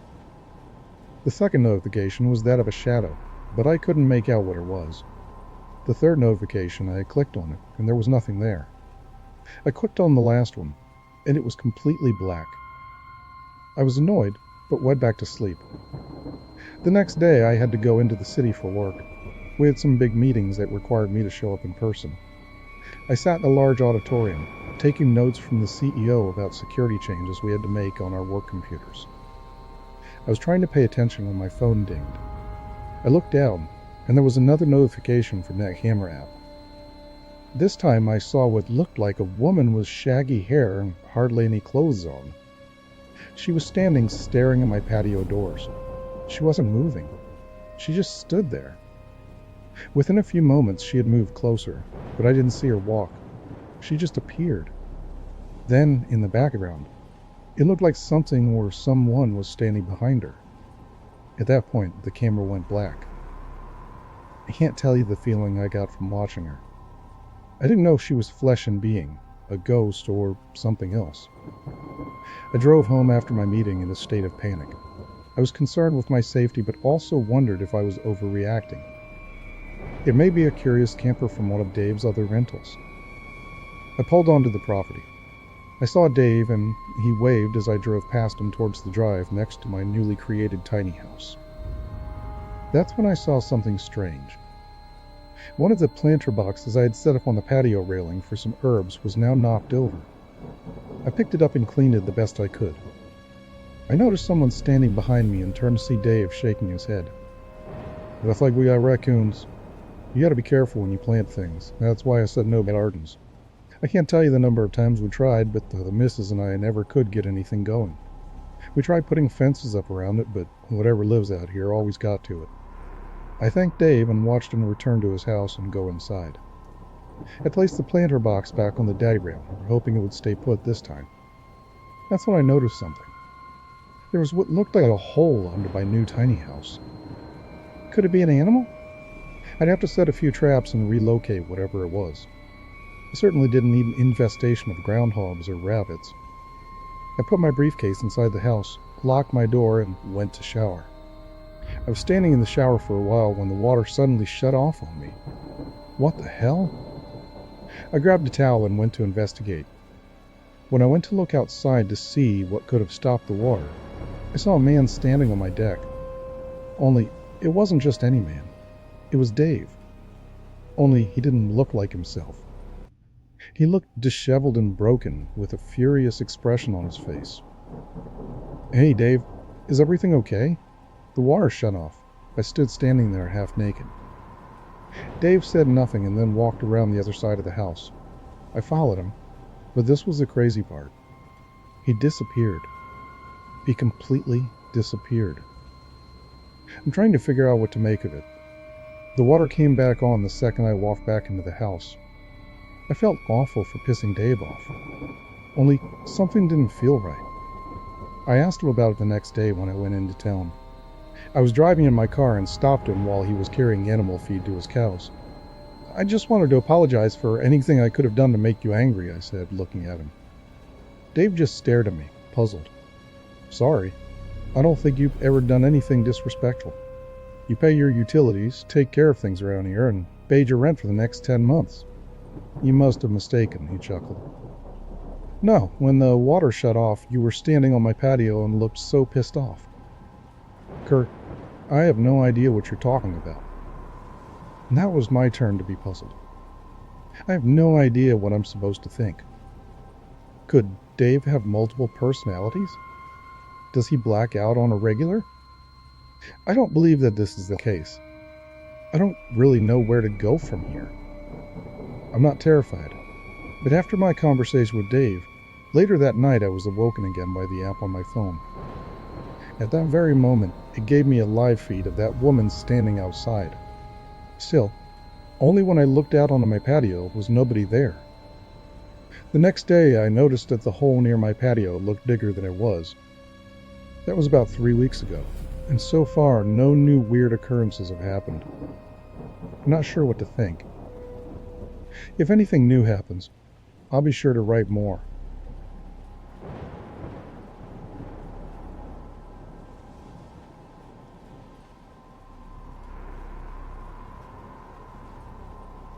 The Howls at 2:37 a.m. Will Definitely Kill Me, by Gina's FFS. I don't remember the exact moment it all started happening, but I remember the first time I noticed. I'm not a fan of the dark. Sure, laugh all you want at the 25-year-old man being afraid of the dark, but it is what it is. So I'm pretty much always home before sundown. I work the morning and or day shift happily since I'm always in bed by 11:30 tops. I don't usually wake up during the night, but lately I'd been getting up almost every night. Not a big deal, right? And just get a glass of water or something and fall back asleep. Then I heard it. I remember I didn't even think much of it too. Dogs. Just a bunch of dogs barking. It sounded like every dog in the neighborhood, to be honest. It had to have been over 30, and it sounded like they were coming from every yard. Then, just as suddenly, they all stopped. 1 minute to the next, every dog stopped their incessant barking and howling, and the entire neighborhood was silent again. I turned on the hall light and went into the living room to chow on Pickles. Named him after Pickle Rick, and he was curled up on the sofa. I didn't hear any barking inside my house, which is weird, right? What dog doesn't join in on that kind of frenzy? I just went back to sleep and didn't think much of it. Not until the barking woke me up again, and again the next night, and again after that. I wasn't too angry about it, just confused. It became a bit of a red flag that next Saturday. I took Pickles with me on a jog after work around the neighborhood and ran into Brock, the guy who lives in the house behind me. "Hey man, hey Pickles," he grinned down my dog. He liked corgis and sometimes let Pickles into his yard to play with his too. "What's up, Brock?" I said, motioning that it was okay for him to give Pickles a little attention. "Nothing much, thankfully. Almost done fixing up the room for the twins." Nice. Hopefully your granddaughters don't get spooked with all that barking lately," I commented. "What do you mean?" "You know, all the barking at night." You dogs definitely aren't innocent, but it's no biggie, I joked. My dogs don't bark at night. They sleep in the bedroom with me and Jane. We've never had a barking problem. His lips were firm line, obviously not appreciating my accusations or whatever. All right, I raised my hands in surrender. Maybe your boys are innocent, but they must be some of the only ones. The barking's woken me up for like a week already. Brock gave me a once-over, his eyes boring into me with that kind of intensity only veterans can manage. You know, that dead-eyed look where it feels like they're stripping you and checking you for bombs. I haven't heard me barking, son. You take care, he muttered, continuing his walk and brushing past me. There's no way a dude with his history wouldn't be a light sleeper. So if he hadn't been woke up, how was I? I slept through a twister back when I lived down in Omaha. He could have been messing with me. He's a weird guy like that. Still, it left me unnerved. I didn't work the next day, so I decided to stay up late for a little WWE marathon. I stayed on the sofa, Pickles nuzzled in my lap and a cold one in my hand. As the sun kept dipping closer and closer to the horizon, I turned on the lamp on the end table. The warm yellow glow was good enough to keep the room from being too dark. I was taking turns scrolling on my phone and watching the takedowns on my TV when the barking started again. God, it was even louder than it had been last night, and I rolled my shoulders in discomfort. I peered down at my phone and noted the time. 2:37 a.m. By 2:38, the barking stopped. Pickles hadn't even moved off my lap, much less howled along. How the fuck did you not hear that? I murmured, giving his head a little pat. He licked my hand. I set him down on the cushion beside me and went to turn on the room light. I pushed the blinds apart to sneak a look outside, maybe see some dogs running around. Nothing. The neighborhood was empty. Not a living soul in sight. Weird. I went to sleep a little while later. The cycle of waking up at night kept dragging on, and each time I found it harder and harder to fall back asleep.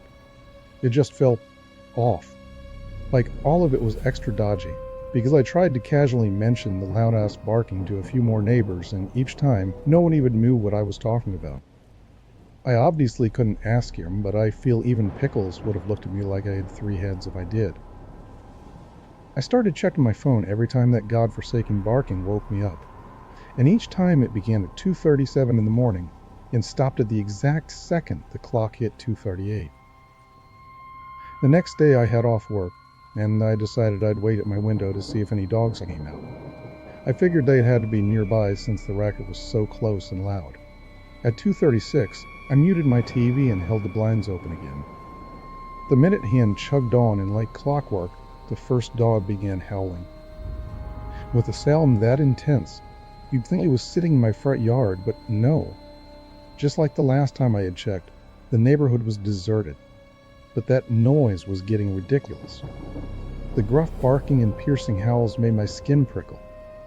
If I were in a movie, the hair would stand up on the back of my neck or something. 2:38, and it all came to a halt. I sighed and went to grab the melatonin I'd bought and headed for bed. It took what felt like 2 hours to get to sleep. I tried this again, but using my phone to record and send to my group chat, just so I don't feel crazy anymore. I started recording at 2:37, right after the first dog went off. And this is when the second, or third, red flag hit me. The streetlight flickered abruptly and died, making my view outside pitch black. I grimaced, but stayed at the window. As soon as I stopped recording, my phone flashed white and turned off. It took like 10 minutes to get it on again, and when I did, the video was just gone. Not in my gallery, not in the trash, nowhere. It was like the video never existed. I spent the next night at my friend Patrick's house. I think at this point it was muscle memory or instinct or something, because I jerked awake at 2:37 anyway. I heard a single dog howl and that was it, but nothing as close or loud like it was at my house. I finally got a real good sleep for the first time in half a month, and I really didn't want to leave, but I had to go back for Pickles.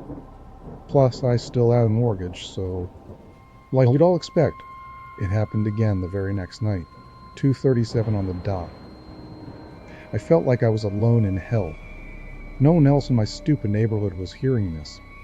I couldn't catch it on camera, and the street light hadn't been fixed, so I wasn't going to leave the house and check it out. Shit really hit the fan when I heard a bang at my door. It sounded like someone or something rammed itself against the door. Just once, but that alone kept me up for the rest of the night. The next night, amidst the screeching and howling and barking and awfulness of it all, I heard scratches, both at my front and back door, like the dogs were trying to get in. I didn't sleep that night either. My eyes were always bloodshot, the bags under them such a deep brown that they made my eyes look even more sunken in. I'd never had such dark bags. It looked like my face got all hyperpigmented. I couldn't be asked to keep up with taking care of myself because I always felt exhausted. I got written up at work for sleeping on the job, but I could only find solace in quick naps during the day. I felt the drag taking its toll over me so quickly.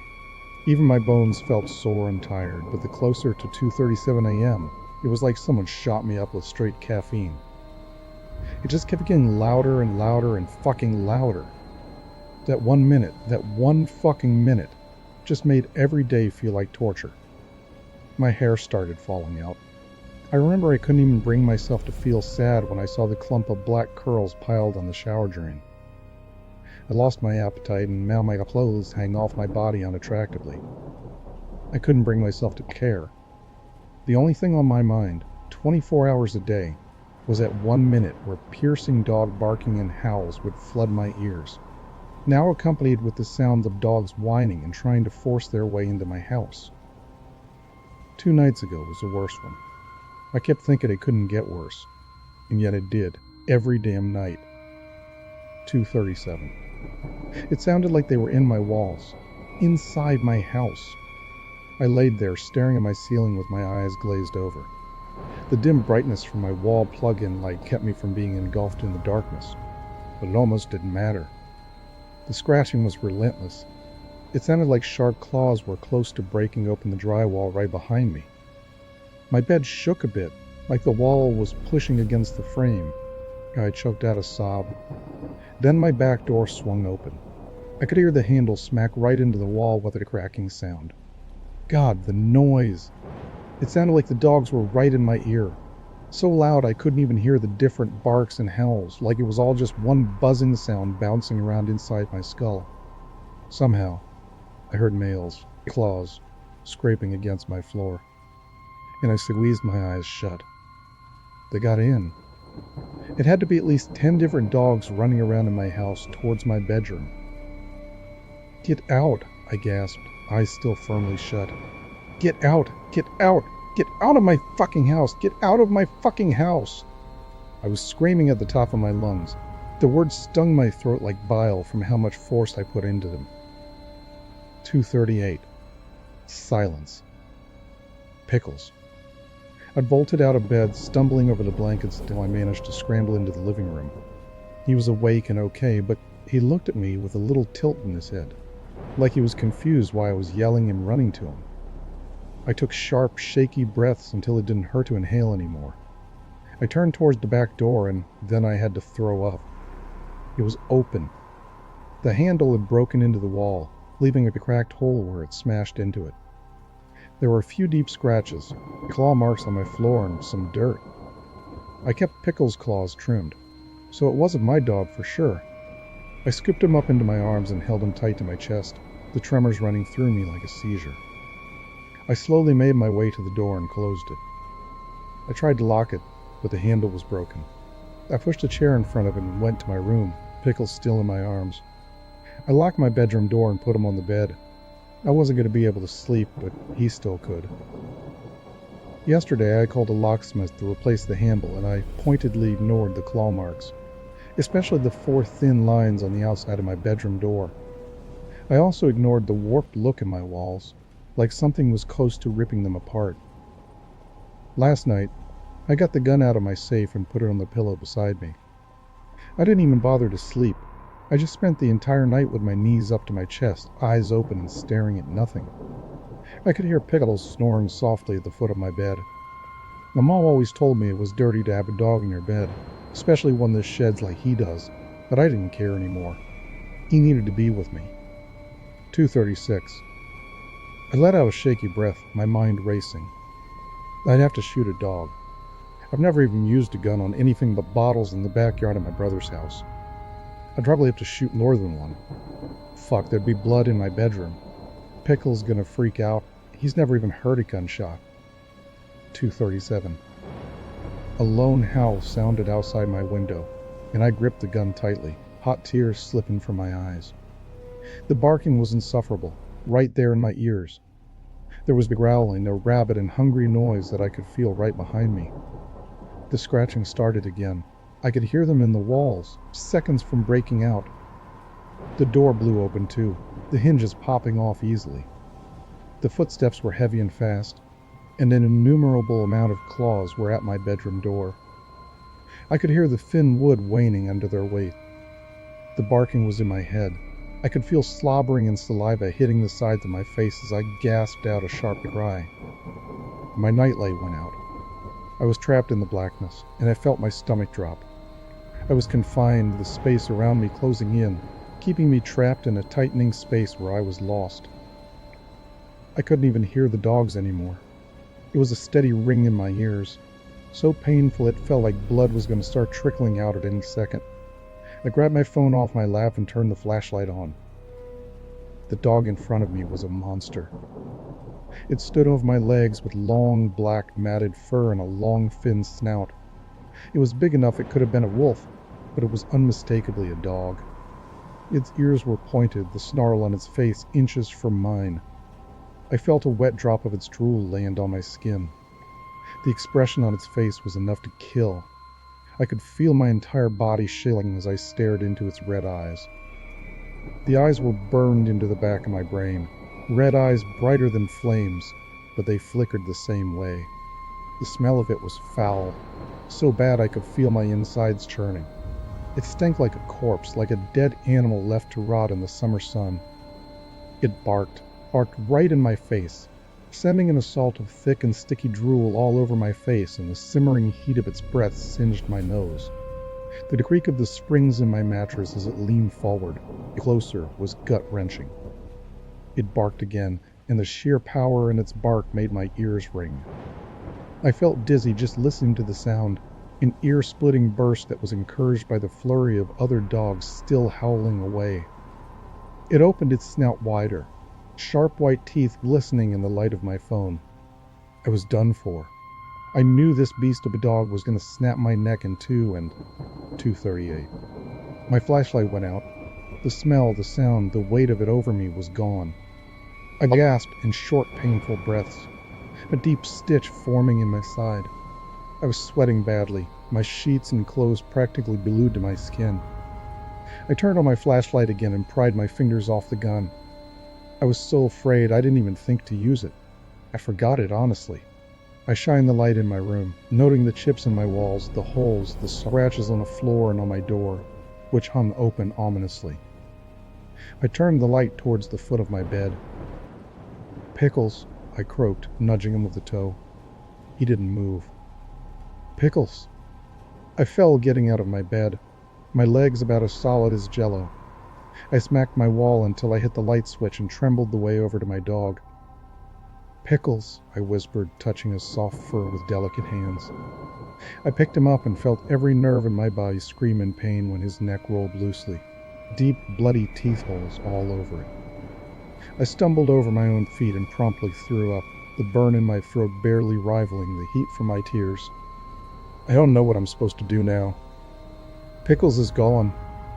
I buried him in the backyard this afternoon, and now I'm so fucking empty. I should have done something different, but what? What the hell can I even do? My best friend is gone. I know what got him. And I know it's coming back tonight.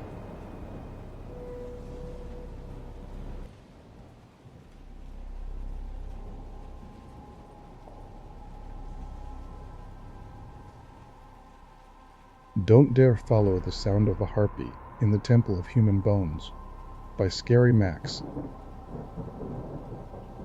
100 feet beneath the desert in New Mexico is a temple built of human bones. For a long time, it could be accessed through a network of caves.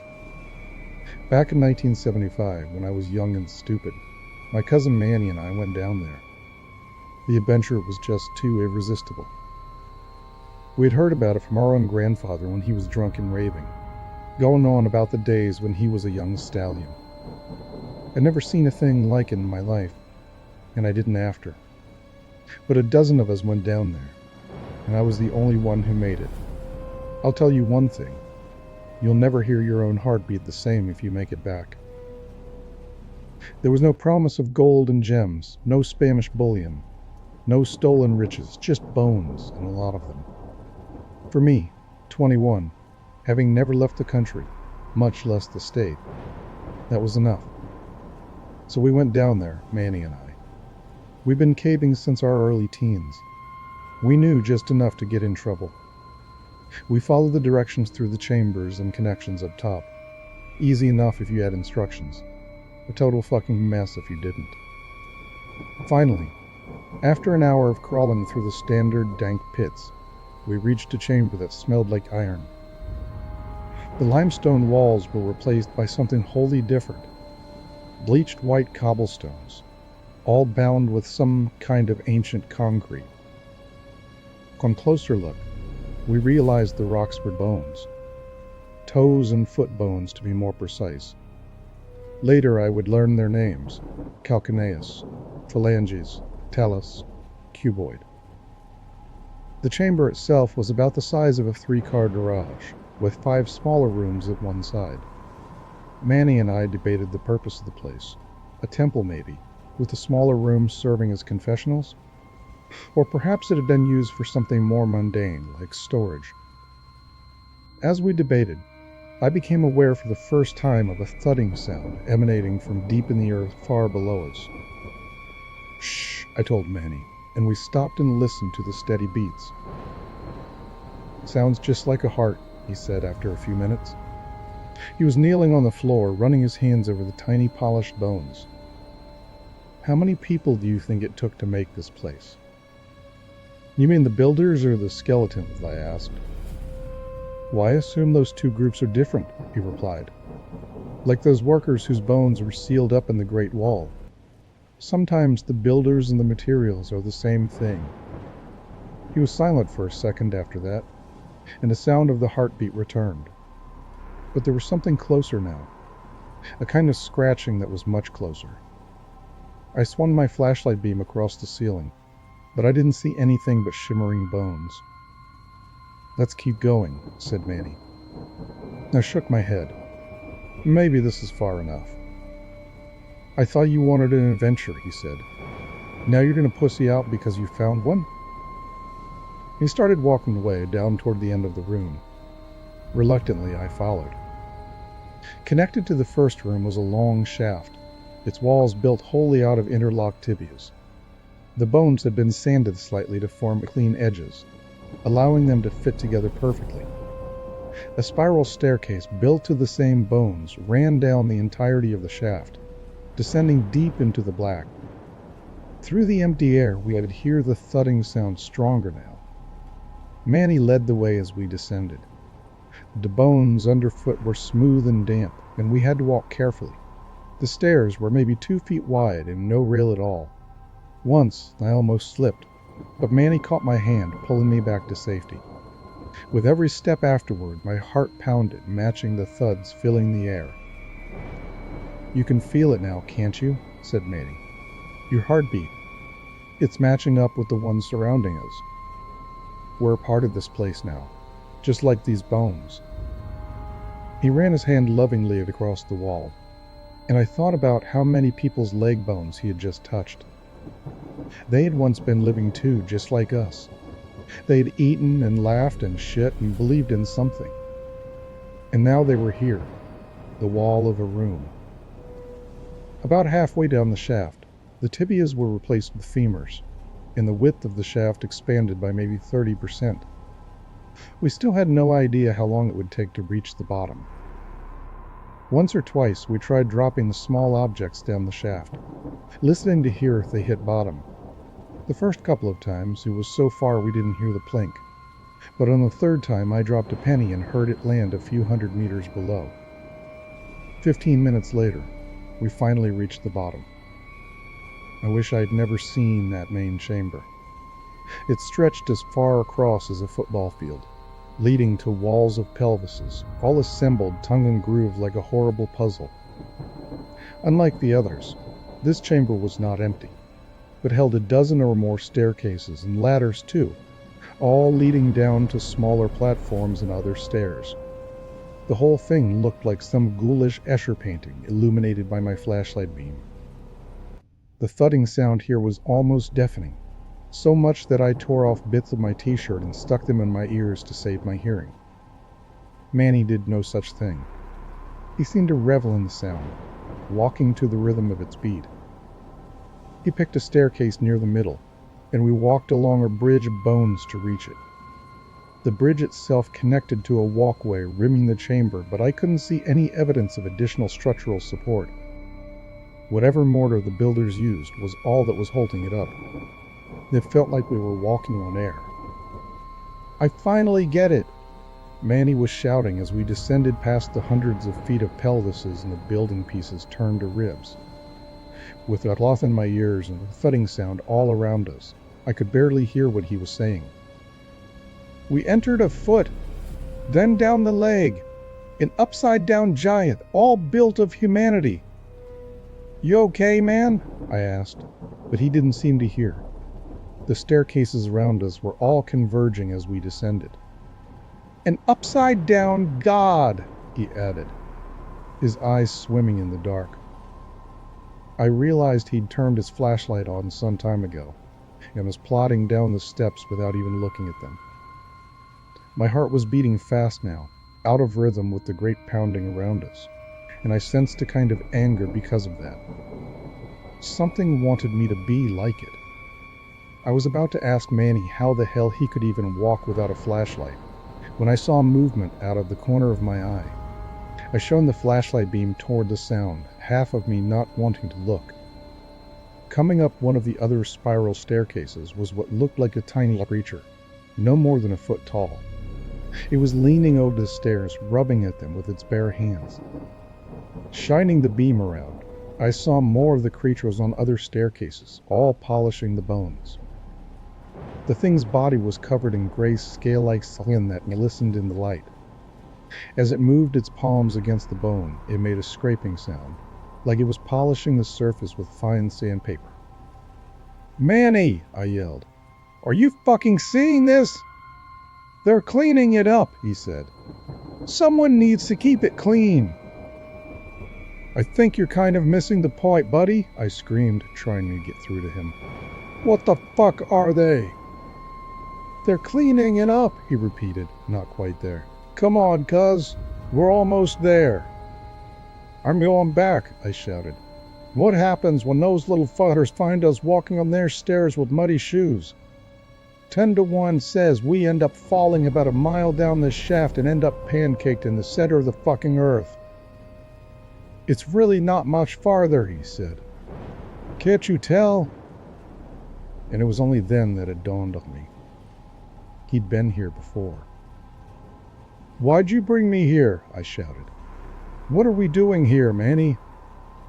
He started down the stairs, going faster and faster, no longer worried about slipping. I followed, trying to keep up without plummeting to my death. Finally, we reached the heart. There, on the center platform, was a sphere built of what looked like fist-sized stones. It wasn't until we got closer that we realized they were calcified human hearts. The sphere contracted and expanded just like a normal heart, revealing some kind of black, rubbery surface beneath. "It called us and we came," said Manny. "It doesn't need much more. Maybe just us. The last few pieces to awaken." He took my hand. "Let's do it together," he said. But I grabbed my hand away. "We're leaving," I screamed, my words drowning in the thudding heartbeats. "You'll come back later," said Manny. "You'll see. It doesn't need much more." And then he approached the sphere. As he did, an orifice opened on the side, just large enough for him to crawl through. And he did. All I could do was watch, kneeling beside the sphere as I screamed for him to come back. And then it was Manny screaming. A whirring sound echoed from inside the heart, followed by the sound of liquids squelching. Then the screaming stopped and another whirring started. White dust billowed from the top of the sphere. Then, after a few seconds, the orifice opened and one of the tiny creatures exited. He was holding a neat stack of bones, all perfectly polished. Without even acknowledging me, the creature met up with several of its friends, passing each of them various bones from the stack. Then they all walked away in different directions, carrying the bones to their appropriate chambers. I'm not sure how long it took me to escape the chamber. That could have been a few hours or a few days. At some point I fell asleep and found myself dangling over the ledge of an infinite abyss. One of the creatures was there, neatly fitting a femur into the wall. There was one more hole next to it, and the creature looked at me with a small amount of curiosity, as if measuring my length. I thought for sure he might take me to the heart, that the thing and 100 of its friends would process me like I was cattle, draining every fluid and saving only the dry bones for their purpose. But it didn't. I realized it was holding a tibia and a few foot bones in its other arm. It took its treasures and ascended past me, ready to complete its work. It's been almost 50 years since then, and I still wake nightly to the sound of my own heartbeat. Sometimes, I can hear the other heart beating too, deep underground, waiting for me. My life has been a lonely one. I suppose I don't know how to connect. Everyone thinks they want adventure, but they don't consider the way it changes you. Once you've touched the dark, people can see it on you. A black mark they recognize but can't name. Everyone hates a man who has seen too many shadows. Think of all the people who have come back from war and disappear on the streets. All the addicts slowly decaying under old tarps. I've never been on a second date, and all my family and friends are dead. When I walk down the street, people look right through me like I'm already gone. And sometimes, sitting alone in my empty apartment, I sip the end of a scotch bottle and think how nice it would be to become part of something.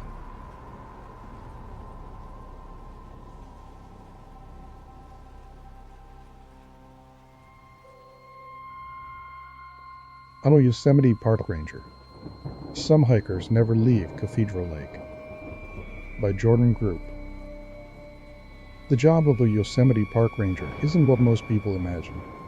A lot of people picture us as law enforcement types, handing out tickets and enforcing park rules, when really, that's a very niche aspect of it. Mostly, we're here just to assist you, handing out maps, not speeding tickets, and giving people directions to the best views or to ideal camping locations. We remind people about safety and weather conditions from day to day. But the main thing we do, and this is more vital than people realize, is that we're just here in case anyone gets lost or hurt. We deal with a lot of belligerent people who like to think the park is their personal playground where they can do whatever they want. It's my job to remind them to follow the rules, to dispose of their trash properly, to pick up after their dog, and to clip its leash back on while walking the trails. Some people take this as a personal assault on their freedoms, when really I'm just looking out for the safety of other visitors like cyclists and horseback riders who share the paths. Dogs can be unpredictable and can misbehave on trails, and we have to look out for everyone. Still, I don't often get a lot of positive feedback for enforcing the rules. Nobody likes to be told what to do. Trust me, I get it. Every once in a while, something interesting happens to break up the boredom and monotony of the job. Last summer, I was walking around at night, doing the patrol of the campgrounds, when I saw something rustling around in the bushes. A guy came crawling out, dressed in a furry dog costume. I asked him if he was okay, and he just barked happily, then crawled away in the opposite direction. Shortly afterwards, I saw him chasing another person who was dressed as a cat, A woman who went scampering away and hid beneath a camper van, laughing excitedly and making purring sounds, licking the dirt from her fur pants with a long tongue. She saw me watching and clawed the air in front of her face, hissing territorially. It's not how I would choose to spend my Friday nights, but I'm not one to judge. By far, the most interesting thing which has ever happened to me at Yosemite occurred last summer. And it wasn't just interesting. It was utterly terrifying. Every night when I fall asleep, I have nightmares about that day. Every time I close my eyes, I picture those dark tunnels in the rock face. It all started when someone called in a report saying they were out on the Cathedral Lake Trail when their brother went missing. The pair had been out hiking when they got separated somehow. At first, we thought it was just a routine mishap. People go missing in Yosemite all the time. It's no big deal in most cases, since usually the missing parties are found quickly enough. Half the time alcohol is involved, and I have to remind people to pace themselves that they indulge while camping. But every once in a while, those missing people don't turn up, and we have to dispatch much larger search parties. In this case, I went out on my own at first, heading to where the man had called us from. I drove out on an ATV since it was a 16-mile round trip. When I got there, the guy looked frantic. He ran over to me and started speaking way too fast to understand. I told him to slow down and just give me the facts. It's important to stay calm in these types of situations. The guy took a deep breath and let it out. Then he began talking again, a bit slower this time. We were walking on the trail. He was right beside me. Then I turned around to look at the lake, and when I looked back, he was gone. Just fucking gone. I tried to get a sense if the man had been drinking or doing drugs. It's not that I'm trying to assume the worst in people, but we have to think of these types of things. The simplest explanation is usually the right one, after all, and it was much easier to imagine the two brothers taking sips from a Mickey and one of them getting separated and lost than to imagine one of them being abducted by aliens or taken in a very selective rapture. Slow down for a second. Take some breaths. What's your name? Let's start with that. Greg, he said, his face turning a shade less purple as he began to inhale air with trembling breaths in and out. Okay, Greg. I took out my notepad, jotting this down, along with his last name, which I'll leave out for the sake of privacy. And what's your brother's name? Dave, he said, sniffling. I saw he had been crying recently. Where was the last place you saw your brother? Let's retrace your steps. He started protesting, saying that wasn't going to help, but I convinced him we had to at least try. Greg led me back a little ways to where he'd last seen his brother. I walked back here already, and I looked all around here before calling you guys. I thought maybe he went off the trail to take a leak and tripped, hit his head, something like that, I don't know. I was grasping at straws. But I think something... He hesitated. Something what? I probed. Do you think something took him? Like those stories you hear about? He sounded embarrassed, but I tried to get more out of him and asked him which stories he was talking about. You know, you hear stories about Yosemite and other national parks.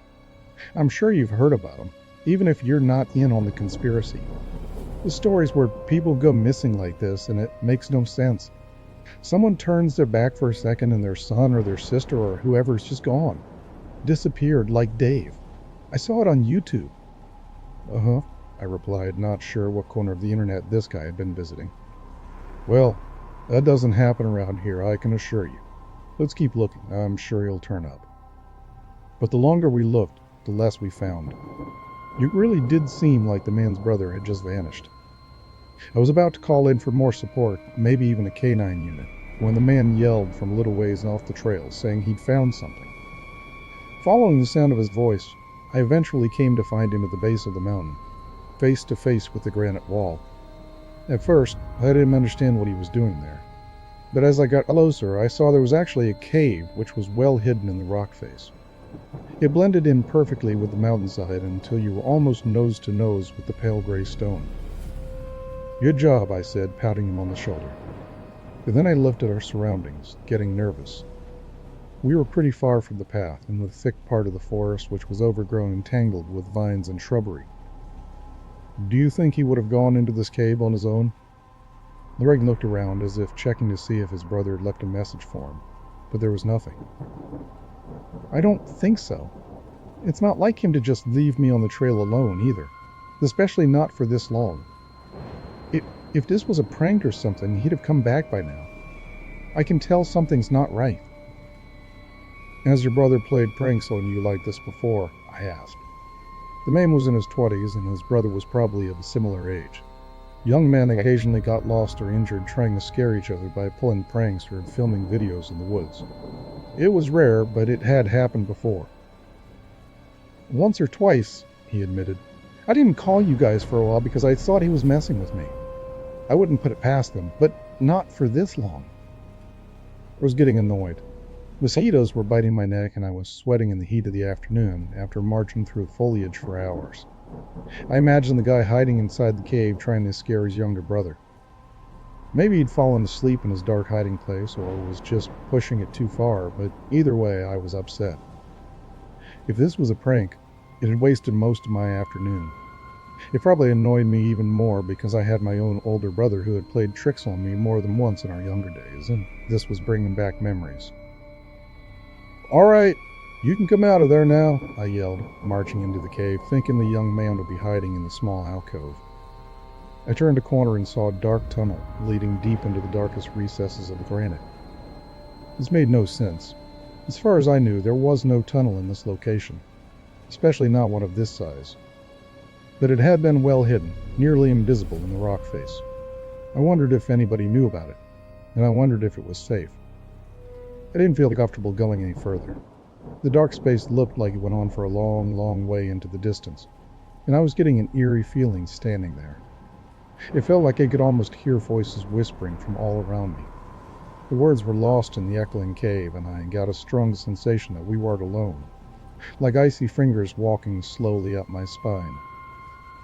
The other man came in behind me, marveling at the cave for a second before continuing to press onward. Come on, Greg said, forging ahead.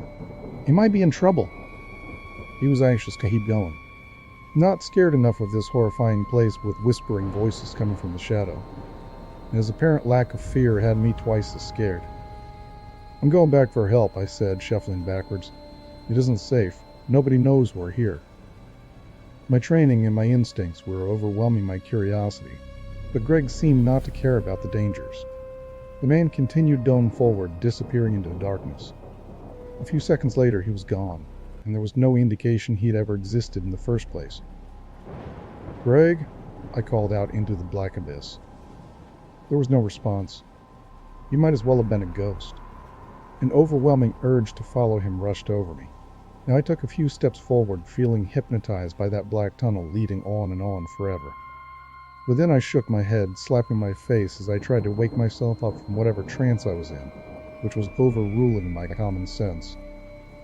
I turned around and left the cave, my legs shaking and my hands unsteady as I called for assistance.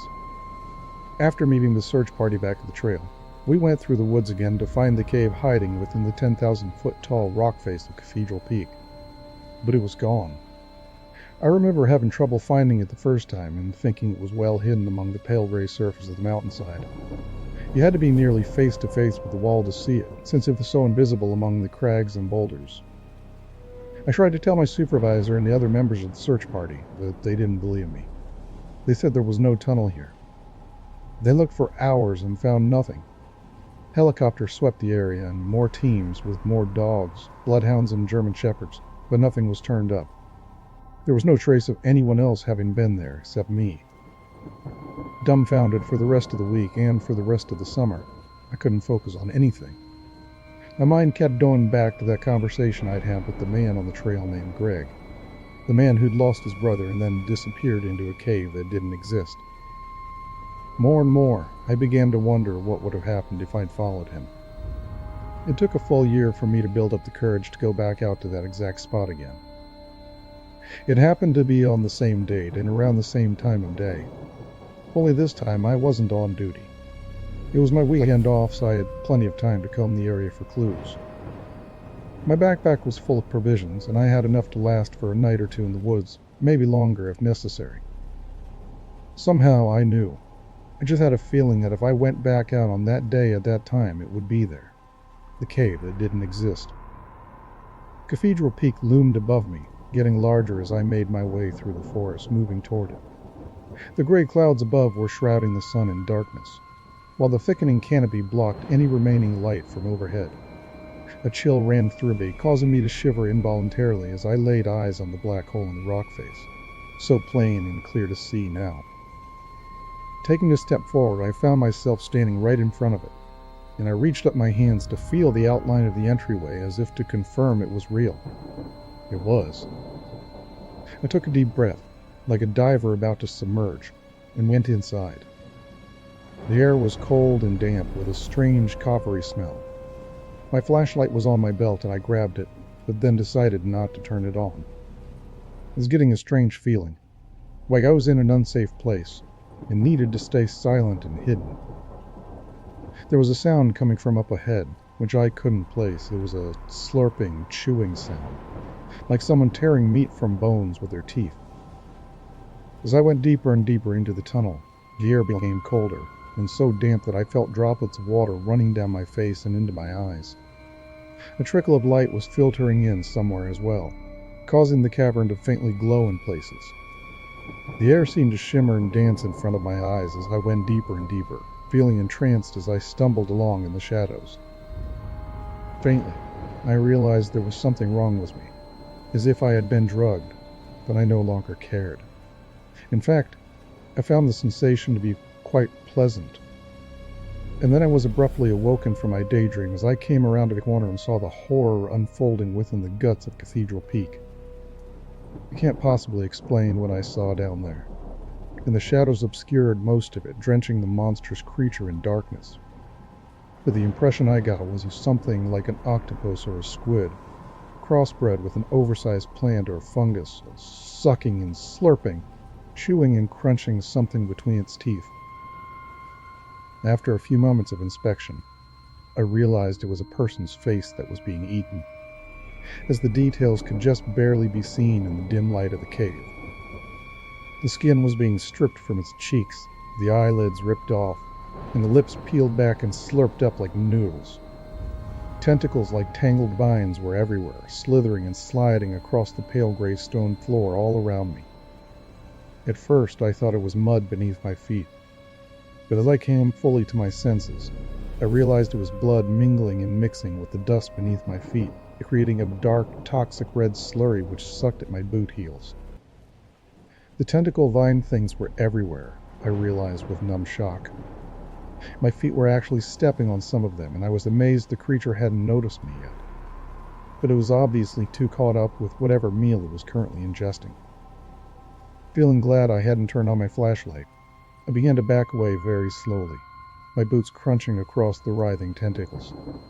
A sick knot in my stomach was rising up and threatening to make me puke, fear and revulsion twisting my gut. My mind was spinning and my thoughts were racing, understanding there was a very good chance I would never leave this place. I tried desperately not to step on any more of those squirming, writhing tentacles which moved and twisted on the floor of the cave, soaking and basking in the blood which had been spilled everywhere like pigs rolling happily in the mud. There was no possible way there could be so much of it, I thought. No one person has this much blood. This is like a river. And then I saw the others. They were hanging suspended from the ceiling, from the walls, from everywhere. Amidst the purple vine tentacles, they breathed in and out, still being kept alive, but just barely. Dozens of them were strung up and down the length of the cave, their chests rising and falling with weak breaths, when none of them opening their eyes or speaking. It was like they were sleeping. After a few long moments of searching, I found him. Greg, the hiker from the trail who was looking for his brother. He was hanging upside down from a wall just beside me, his eyes closed. Parts of him were missing. A piece of his cheek, part of his hand, but the wounds were slowly healing. The creature, whatever it was, kept its victims alive down there, I realized. It was ingesting them slowly, perhaps even using pieces of other victims as nutrients to feed the ones who were dying of starvation, like an otherworldly pyramid scheme built of blood and human remains. Shaking that mental image away, I grabbed Greg's shoulder, hoping to wake him quietly. His eyes shot open a second after I touched him, revealing only the whites, and he began to screech. And I don't mean screeching like he was screaming out of fear of pain or anything like that. This was an inhuman alarm cry which signified to me immediately that there was no shred of humanity left in him. He was now a part of the hive mind of the creature and its tentacle larvae. As his head turned on a swivel, I saw smaller tentacles were wrapped around him, going into his brain and into his neck, invading his ears and eyes, and drilled into his spinal column. I screamed involuntarily, seeing these details, and heard the creature in the tunnel as it recognized my presence. It wasn't fast, whatever it was, but it was huge. The cave shook around me, dust and pebbles falling from the stone ceiling above as I backed away from the hiker. Beneath my feet, the vines were suddenly moving quickly, sliding around so that I couldn't find my balance. As soon as my shoes found purchase on the stone floor beneath me, I began to run. The tunnel was alive all around me now, the whipping vines twisting and bending toward me, reaching out like greedy hands trying to grab me as I raced past. Looking over my shoulder, I saw the amorphous creature's central girth was finding its way through the cave, and was moving my way a lot faster than I would have thought possible. But then again, I wouldn't have thought any of this was possible before living it. The light of the entryway was just up ahead, and I could smell the fresh air and could see the sun. Then my feet suddenly slipped as if someone had pulled a rug out from under me. I went crashing to the ground face first. My jaw closed hard and bit the end of my tongue, causing it to bleed, the taste of copper filling my mouth a second later. I tried to get to my feet. A mental image of those poor trapped people could be seen clearly in my mind's eye. In retrospect, I think the creature, whatever it was, needed us to be unsuspecting. If we were aware of what it was doing, its hypnosis wouldn't work. Maybe it was a chemical it released which caused people to want to explore the cave, a pheromone like insects use to communicate. But it didn't work as well if you knew about it, and if you understood its purpose. It released some more of that pheromone, or whatever chemical it was using to lure people in, and I actually felt my legs grow a little heavier. My eyelids, too. It was like I had suddenly just worked 3 night shifts and really needed to sleep. But then the wave of hypnosis passed, and I felt the rumbling of the ground beneath me, and that broke me from the trance again, causing me to scramble to my feet from the cave floor and run. As I neared the cave entrance and sprinted toward it, leaving my backpack far behind in an effort to lighten the load, I saw the rocks were actually closing in, tightening the gap. The entryway was shrinking somehow. It was the vines, I realized. They were what was camouflaging the entrance, their color changing to match the pale gray stone. I picked up my pace, the twisting forms beneath me making it even more difficult. I didn't dare risk a glance over my shoulder, feeling the rumbling of the floor, knowing that the bulk of the creature was just behind me, closing in. With the gap of the exit narrowing even further, shrinking to the size of a dartboard, I dove headfirst into it, imagining my face slamming into a sheer rock wall as it suddenly turned to stone right in front of me, sealing me in this dark labyrinth of suffering forever with the rest of these tortured souls. My eyes were squinted tightly shut as I felt the vines pulling and tearing at me as I went through the gap. For an instant, they squeezed in around my midsection, threatening to stop me like Winnie the Pooh after an unfortunate attempt at pilfering honey, when I popped out of the hole and it sealed up behind me in an instant. I heard a loud crash as the creature flew headlong into its own obstruction. The trap it had created for me to keep me there had hindered its escape, preventing it from chasing after me. I could hear it thrashing and clawing at the vines, desperate for more flesh to sustain itself.